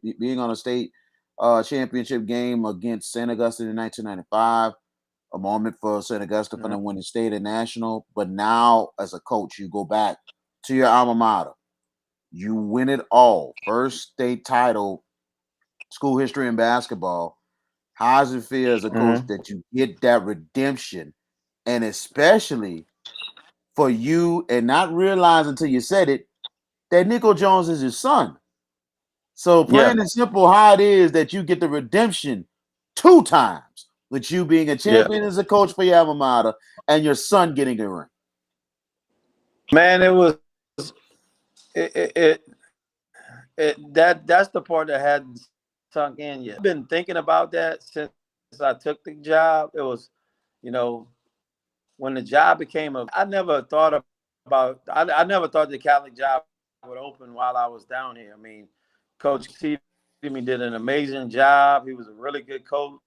They had a ton of success, and trying to build Port Allen up to be a powerhouse. I wanted to see how many could we win in a row at Port Allen. And when the job opened, was, man, can I go there and build it to never won one either? I felt like Port Allen, I had done everything I could, built it to the point where they want to take championship. And that's me. I mean, it's been one of the most vivid memories of my life. Extremely competitive person, and being able to and share the moment with my son is just it was just an we don't talk about it like ride on a rise to school in the morning, but as the playoffs He's been asking a lot more questions and wanting to know like what was it like playing in front of all those people. Dad, what tell me about the game and asking about what the game was like and those kind of it's just been a surreal moment. I can't even, I'm trying to like what it really means. But I still it's able to process it and really like being able to formulate the words on what it means, man. And but thinking back to that game, connections in that game, Eugene Eggerson and I were actually roommates at the all same that next summer. So after our senior year, that was our junior year when we played the game. He and I were roommates at the All-Star game, and we became good friends. I mean, we had a lot. We even kept in touch when he went to Arizona my first year at Mississippi State or so. Another guy, Maurice Robinson, and I played together on a men's league team, and they used to have it at the old Landry, LB Landry High School, on the men's league team. So we got to be good friends. We play the game, and then after the game, hang out with my team and joke and laugh. I get a happy birthday from Maurice Robinson every year, man, like clockwork. Who was on that team? He and I worked together on staff at Stephen F. Austin for a year. So many through life, there's been so many connections. Mitchell Robinson, I see in New Orleans. So I don't remember the assistant coach's name off the top of my head, but Noah Griffith was the head coach. What was he was at Dillon John for a while. Clifford Barthay. I remember walking. I was assistant at UNO, and he walked in. I said, "Man, one more D1 guy, we would have got y'all in that game." But I was the only one on the team that actually went on to play college basketball at the Division I level. We had two Loyola, and it was a close game in the first half. And we joked. I remember at one of our UNO practices. So it's like through the years, there's been so many connections. It's been because had I lived in New Orleans at the time, the way my mom would have been at St. Aug. There's no question about it, because she was a devout Catholic on education, and I just happened to be a pretty talented athlete, and I probably would have been at St. Aug. I got cousins in New Orleans that went to St. Aug. So there's been it's a game over the years, but at the end of the day, like this has a lot of similar characteristics. Scotlandville has been in the 2010s and 2020s. They've been the St. Aug of Louisiana, and some to beat them in that environment, to beat them with what was at stake, and to find a way and to be in some way, because our tallest kid is 6'2", and you got a guard. They're going to maybe end up being the Gatorade Player of the Year in the state. Looking at his stats and his numbers, you find a way to beat him. It is, like you said, a sense of redemption, and it kind of that to bed in my mind, like that St. Aug defeat. I can put that away and move. Just what's next, and I'm already thinking about how do we win it. That's amazing, Coach. And I'm gonna ask you this: with the moment yesterday in that game, there were two moments, and there's the moments I'm thinking about in Catholic history. And I talked to one of your assistants yesterday, and I said this moment reminded me of when Catholic High finally won the football championship and stunned Archbishop Rummel, a very good Rummel team, and got it done on that field goal as Coach Dale Mm-hmm. Weiner finally winning that state title. Mm-hmm. Did it kind of remind you that? And also, did you think the shocker is up there with the shockers we didn't had the last 3 years? When 3 years ago, Carver losing in the last couple seconds to McMain, and then last Mm-hmm. season, Hannon dominated and upset Yeah. Liberty. What you can say about this one here? I'm gonna be honest, man. Like, and we were very into this game. Like, and the more I watch film on them, and the more I watch, like, this was our third time playing. So we had 2 films, and both times, and it was talking as a staff. Like, the first time we played them, Booker. The whole game plan was to take away Booker. All right, and we were gonna let the other beat us, then they could beat us, and they beat us. You know, they went up 23 they couldn't stop Booker, and the other guys had a field day on us. The second time we take away the other guys and let Booker get his. So we're gonna take away everybody get his, and we actually played them pretty close. I mean, it was a 2-point game late in the game. Just the layup that would have tied it. T set number 3 goes down and gets an point swing, and they end up beating us by 6. So we had 2, and so the third game we saw something that say, because you know you may need it again, but we saw something on film that really stood out as how they really scored a ball.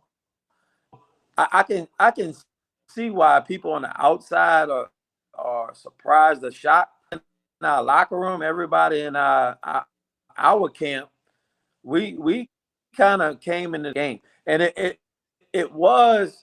did take those first 2 games because psychological block when it came to Scotlandville. They had played them the last 6-7 years, and never even and it was like and we had to fight. I had to fight get them to believe that these dudes are not, you know, like some superior like team than you, and if they put their pants on the same way you do. And once I think our kids started to believe them, we were very confident, man. And it just became a deal where the bracket and the whole deal with Liberty, which was very unfortunate, where we wouldn't see them until the championship game, and that's what I wanted. And I think the bigger court, college court is a little bit bigger than the high school court, allowed a little bit more. It's a longer run for Booker.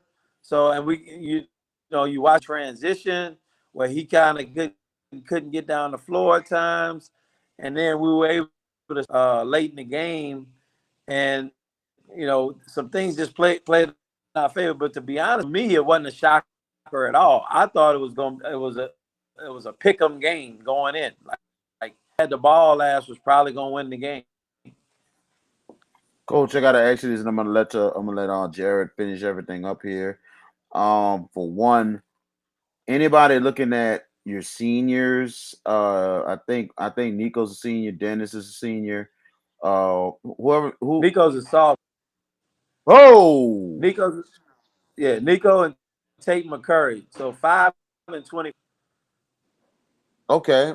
Anybody looking at those Yeah. guys, but any recruits are looking at them. And also, I want to ask you your relationship with Demario Jackson, how much of a job he's done picking things up where you left off over at Port Allen and getting those 4 straight titles. Well, our seniors are being looked at. Dennis Abear, number 3, and Stan Lee, most interest. Smaller schools, both of them are great students. Smaller school looks with great academics. haven't made any decisions. Our other seniors, some of them, they kind of want to play if they get, but they're also very good students. They kind of know what they want to do after college, go the college route. The two sophomores, Nico Jones, 3 Division I offers already, and a lot of people watching them. He had a mate, so he only played the last 5 games.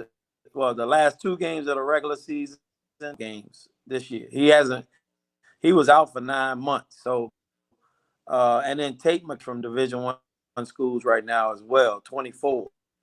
He had the big game against St. Thomas. He had like 22 or 24 or something like that. And then he didn't have his big 2 free throws at the end to put us up 3 going down the stretch. So guys are getting some college interest. That's going to pick up. Nick McCurry are going to both play on the circuit this summer and play. I anticipate their recruiting to really pick up. And as far as I love the dude, man. I got the coach against him. He's a young guy. I got the coach. I saw his fire and passion for the game. And to be honest, Allen Principal James Jackson asked me, because he knows how kids in that program, and I wanted to leave it in good standing, and I wanted to continue to be great because that community was so good to me, and it's my home. I don't have any names, and the only name I gave him was DeMario Jackson, and then they went through the process, a bunch of guys, and DeMario clearly stuck out as the right fit in the past 2 years. It's easy. Sometimes it's easy to sustain a program, and to be able to sustain it at the level he's done it to win 2 more has been amazing. And he's a really, really young guy. I mean, he's got a bright. He does a great job. He does a great job connecting with the kids, but holding them accountable and having a level of discipline. I play. I think I wanted to leave. We have high, leave it better than you found it. You walk into a room, you don't just leave your plate at the table and expect somebody else to pick it up. You leave it better than you. That's something I've tried to do in every stop.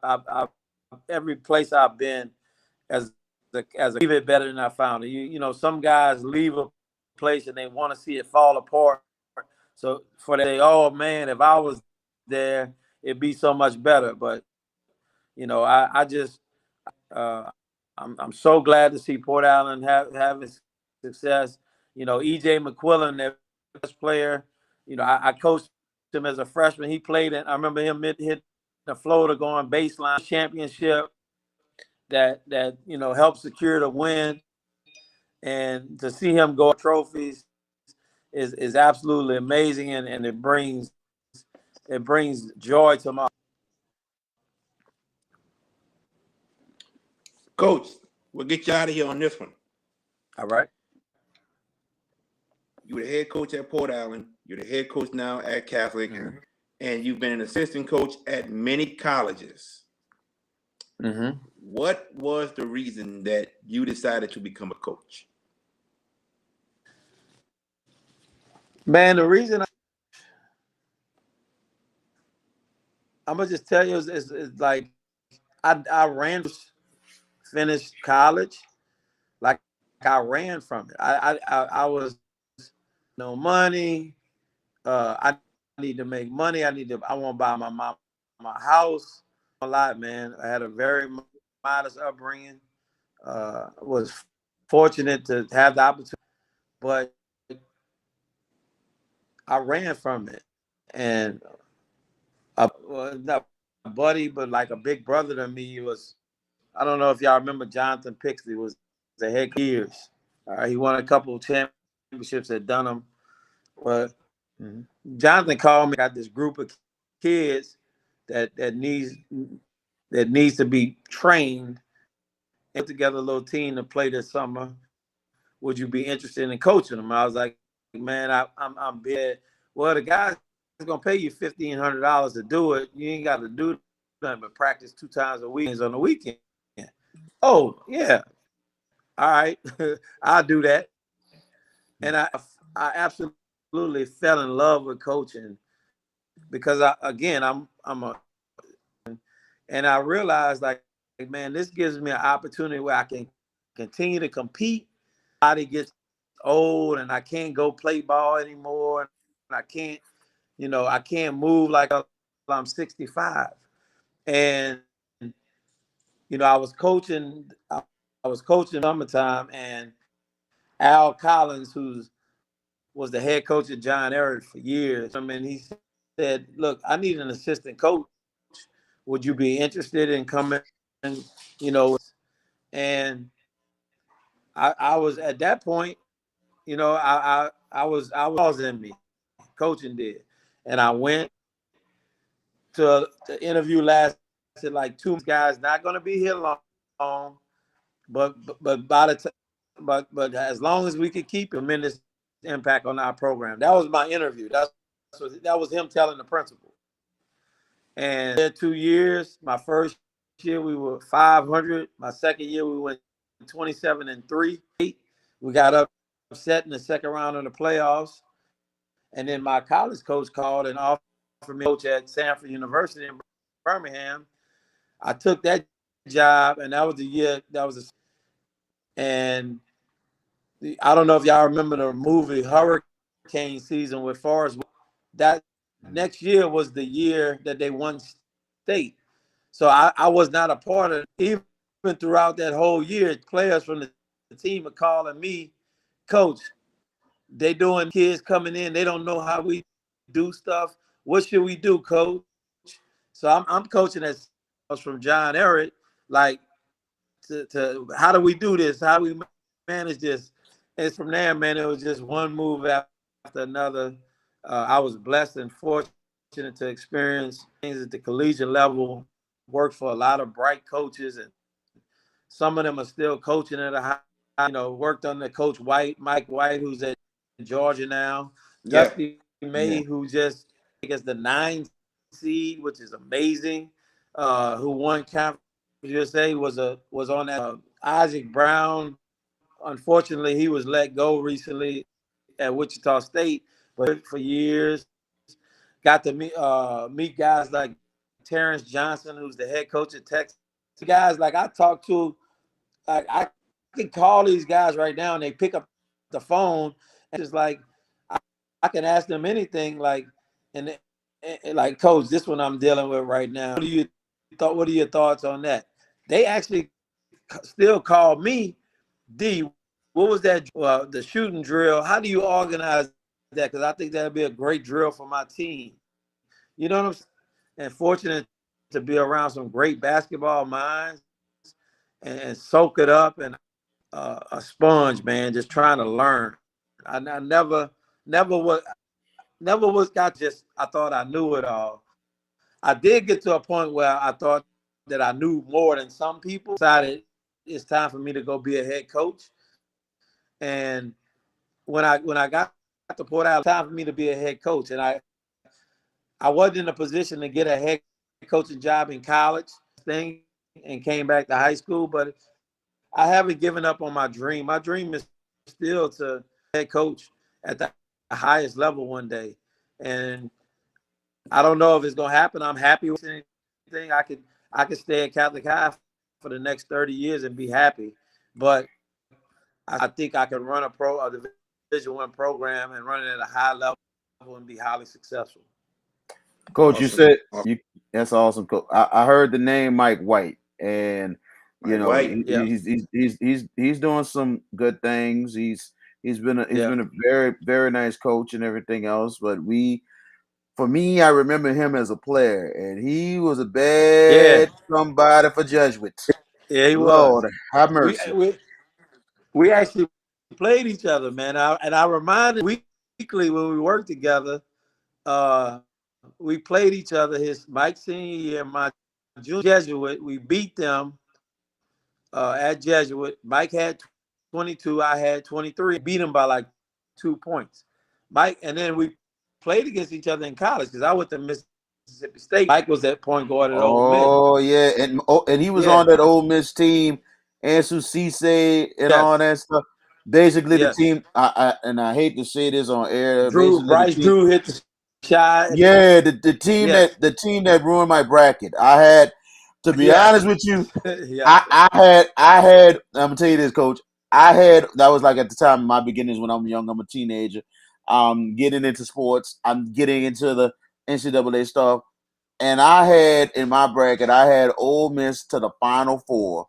Actually, I Yeah. think I had them in the national championship, lose to Kentucky, and then lost in the first Yeah. round. And I was They like, would. and They would. probably the best Ole Miss team I've ever seen. It was really, they were really that good that year. Yeah. Yeah. That's it. Mike White again. So many. Joe Pasternak. I worked under him at University of New Orleans. He's at UC Santa Barbara.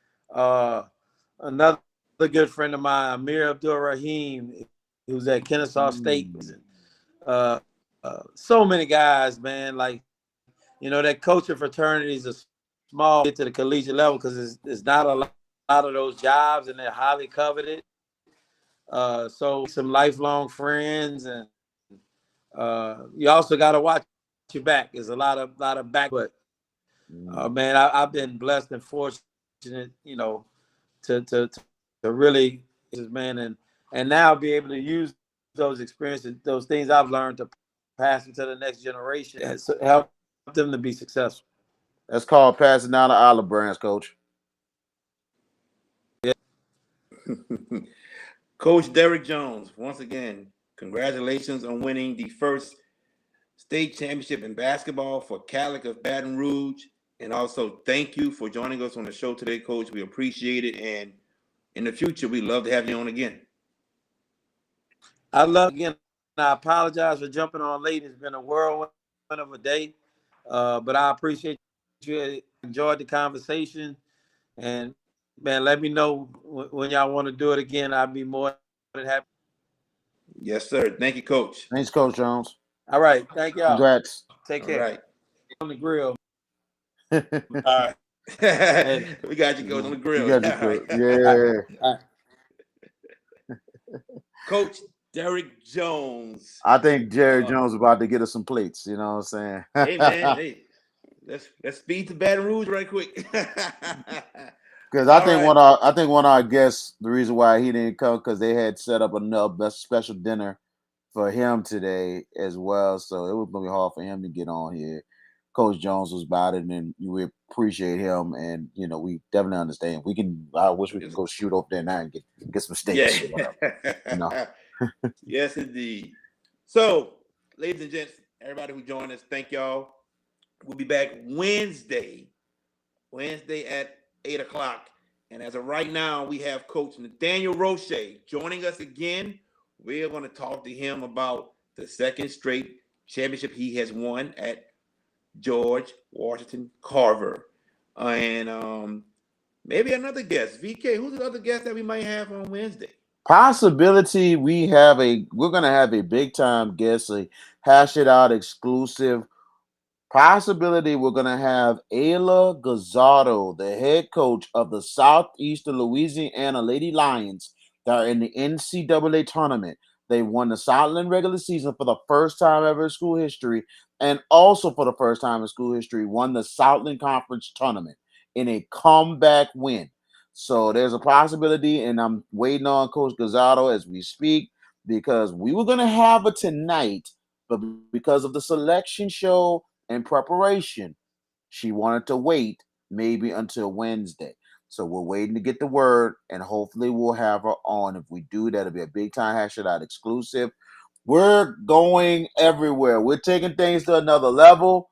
We are setting things up for some big time, bigger interviews. You thought the Ezra and James interview was big. Go online and watch that.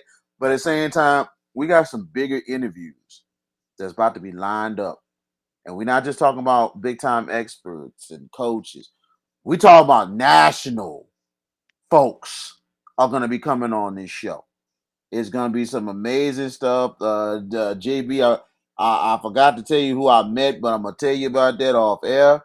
But all I'm going to tell you is this. We're going to have some big time stuff coming up on this show, even though because we're going to go beyond basketball and all that stuff. We're going to be in the summer months a little bit.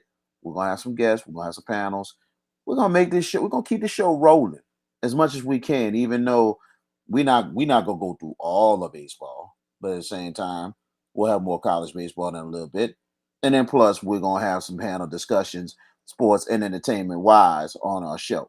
So, and then we're gonna have some good guests. So trust me, this show is going to another stratosphere. So be on the lookout for it. Facebook Live, YouTube Live, but hopefully we'll have Coach Gazzardo on Wednesday night. And this is Champions Week right here on Hash It Out. Champions Week this week. But then we might have to extend Champions Week to another week because next Thursday, Coach Brandon Searcy, the head coach of Archbishop Shaw's wrestling team, they wanted an interview and want me to do this interview inside their wrestling domain. So next Thursday is happening. I don't know if you're free. I'll check my schedule because I might not have again. This week is the last week of the regular season for Harris anyway. Okay. But then on top of that, I think I'm gonna be good because if I have early week game, it might be Tuesday or Wednesday of next week. So let me check on that to see where I'm at. If I'm free next Thursday, what time they're talking? We haven't got that yet, but we getting there. So I will let you know what time, and then just meet me at Shaw. They want to do it in their new They got a new room facility? they put as a wrestling room. Oh my goodness. Okay. Yeah. Okay. Yeah, I guess we extend into the week because I think besides next week we got to get Ponchatoula's head coach up in here. Yes. And we also gonna get Demario Jackson from Port Allen as well to join us as well. We're giving the champions some love on this platform. That's what we're doing. And in the back of my head, I'm let me ask you this, my friend.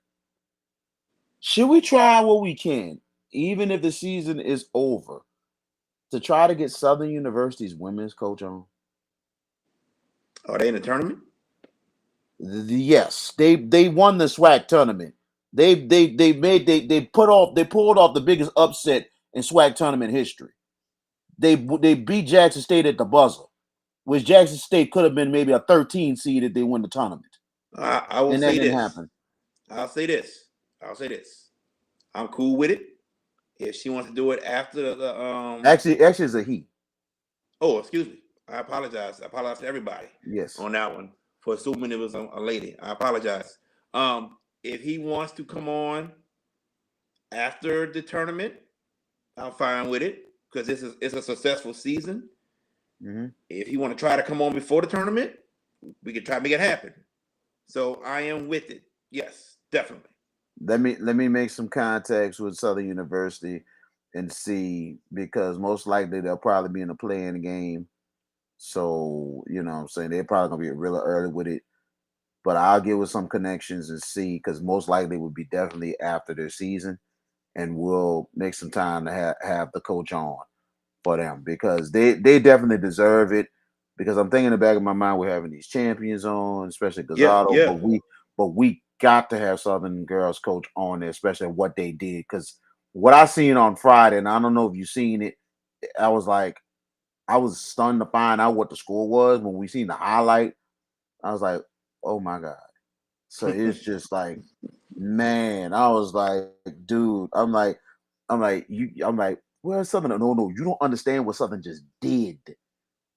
Jackson State was in the cusp of winning, will probably have maybe the biggest win in the history of the SWAC tournament, because they would have, for the first time maybe ever, this might be the highest seed for any HBCU in the NCAA tournament. Because I'm telling you, what I heard, they could have possibly a 13 or 14 seed going in the tournament because you look at their schedule. They had 24 wins, and they had some good wins on the non-conference, including against Southeastern Louisiana. So guess what? No way they're going to be playing game if they win SWAC tournament. And that's the bad thing about it is you have to win the SWAC because you're Yeah, not one of easily. them Got to. conferences that has multiple teams. HBCUs never have that. Now, Norfolk, I don't think they're going to be in the play-in game. Norfolk State will probably be a 16 or 15 because they got 26 wins, 26 and 5. If Jackson State wins, you have the two most successful HBCU programs in history playing in the NCAA tournament in a better position than they ever been. Yeah. So, but regardless of the fact, we're going to try to have Southern University's women's coach soon as well. We're going to work on that. And we got some exclusives. I'm telling you, ladies and gentlemen, continue. We're going to push this show to another level on Facebook and YouTube. We thank our audience who comes here every week and everything on YouTube and Facebook. But we're about to take this to another level. We need y'all to subscribe our YouTubes. And I think we need to have a Hash It Out Show YouTube page. We need to have that, and so people can start subscribing. It's time to get a bigger audience up in here. It's time to come in. We are giving love not just to the city of New Orleans. We're going all over the state, in the nation. We want everybody to come watch this show. We have the best sports show, not just in the state of Louisiana, but all over the world. I don't care what anybody say. I'm as good as Stephen A. I'm as good as anybody else. This man is as good as Shannon and Skip Bayless. This is one of the best hosts up in here. So give us some love, man. Give us some love because we put in work for this show. We put in work for the show, and at the same time, we are the calling card right now because a lot of our, we got connection with a lot of our local affiliates all over the state and everything else to cover various sports. That's why we have them on the show. And now we're having coaches, we're having players on the show. We're getting bigger and better, man.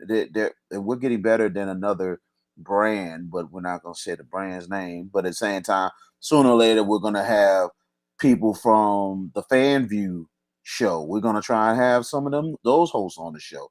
G Sports and all that. Come on, Fan View, Fast Break, ENT, K Doc. It's time for y'all. It's time for y'all guys. It's time for us to give y'all some love, man.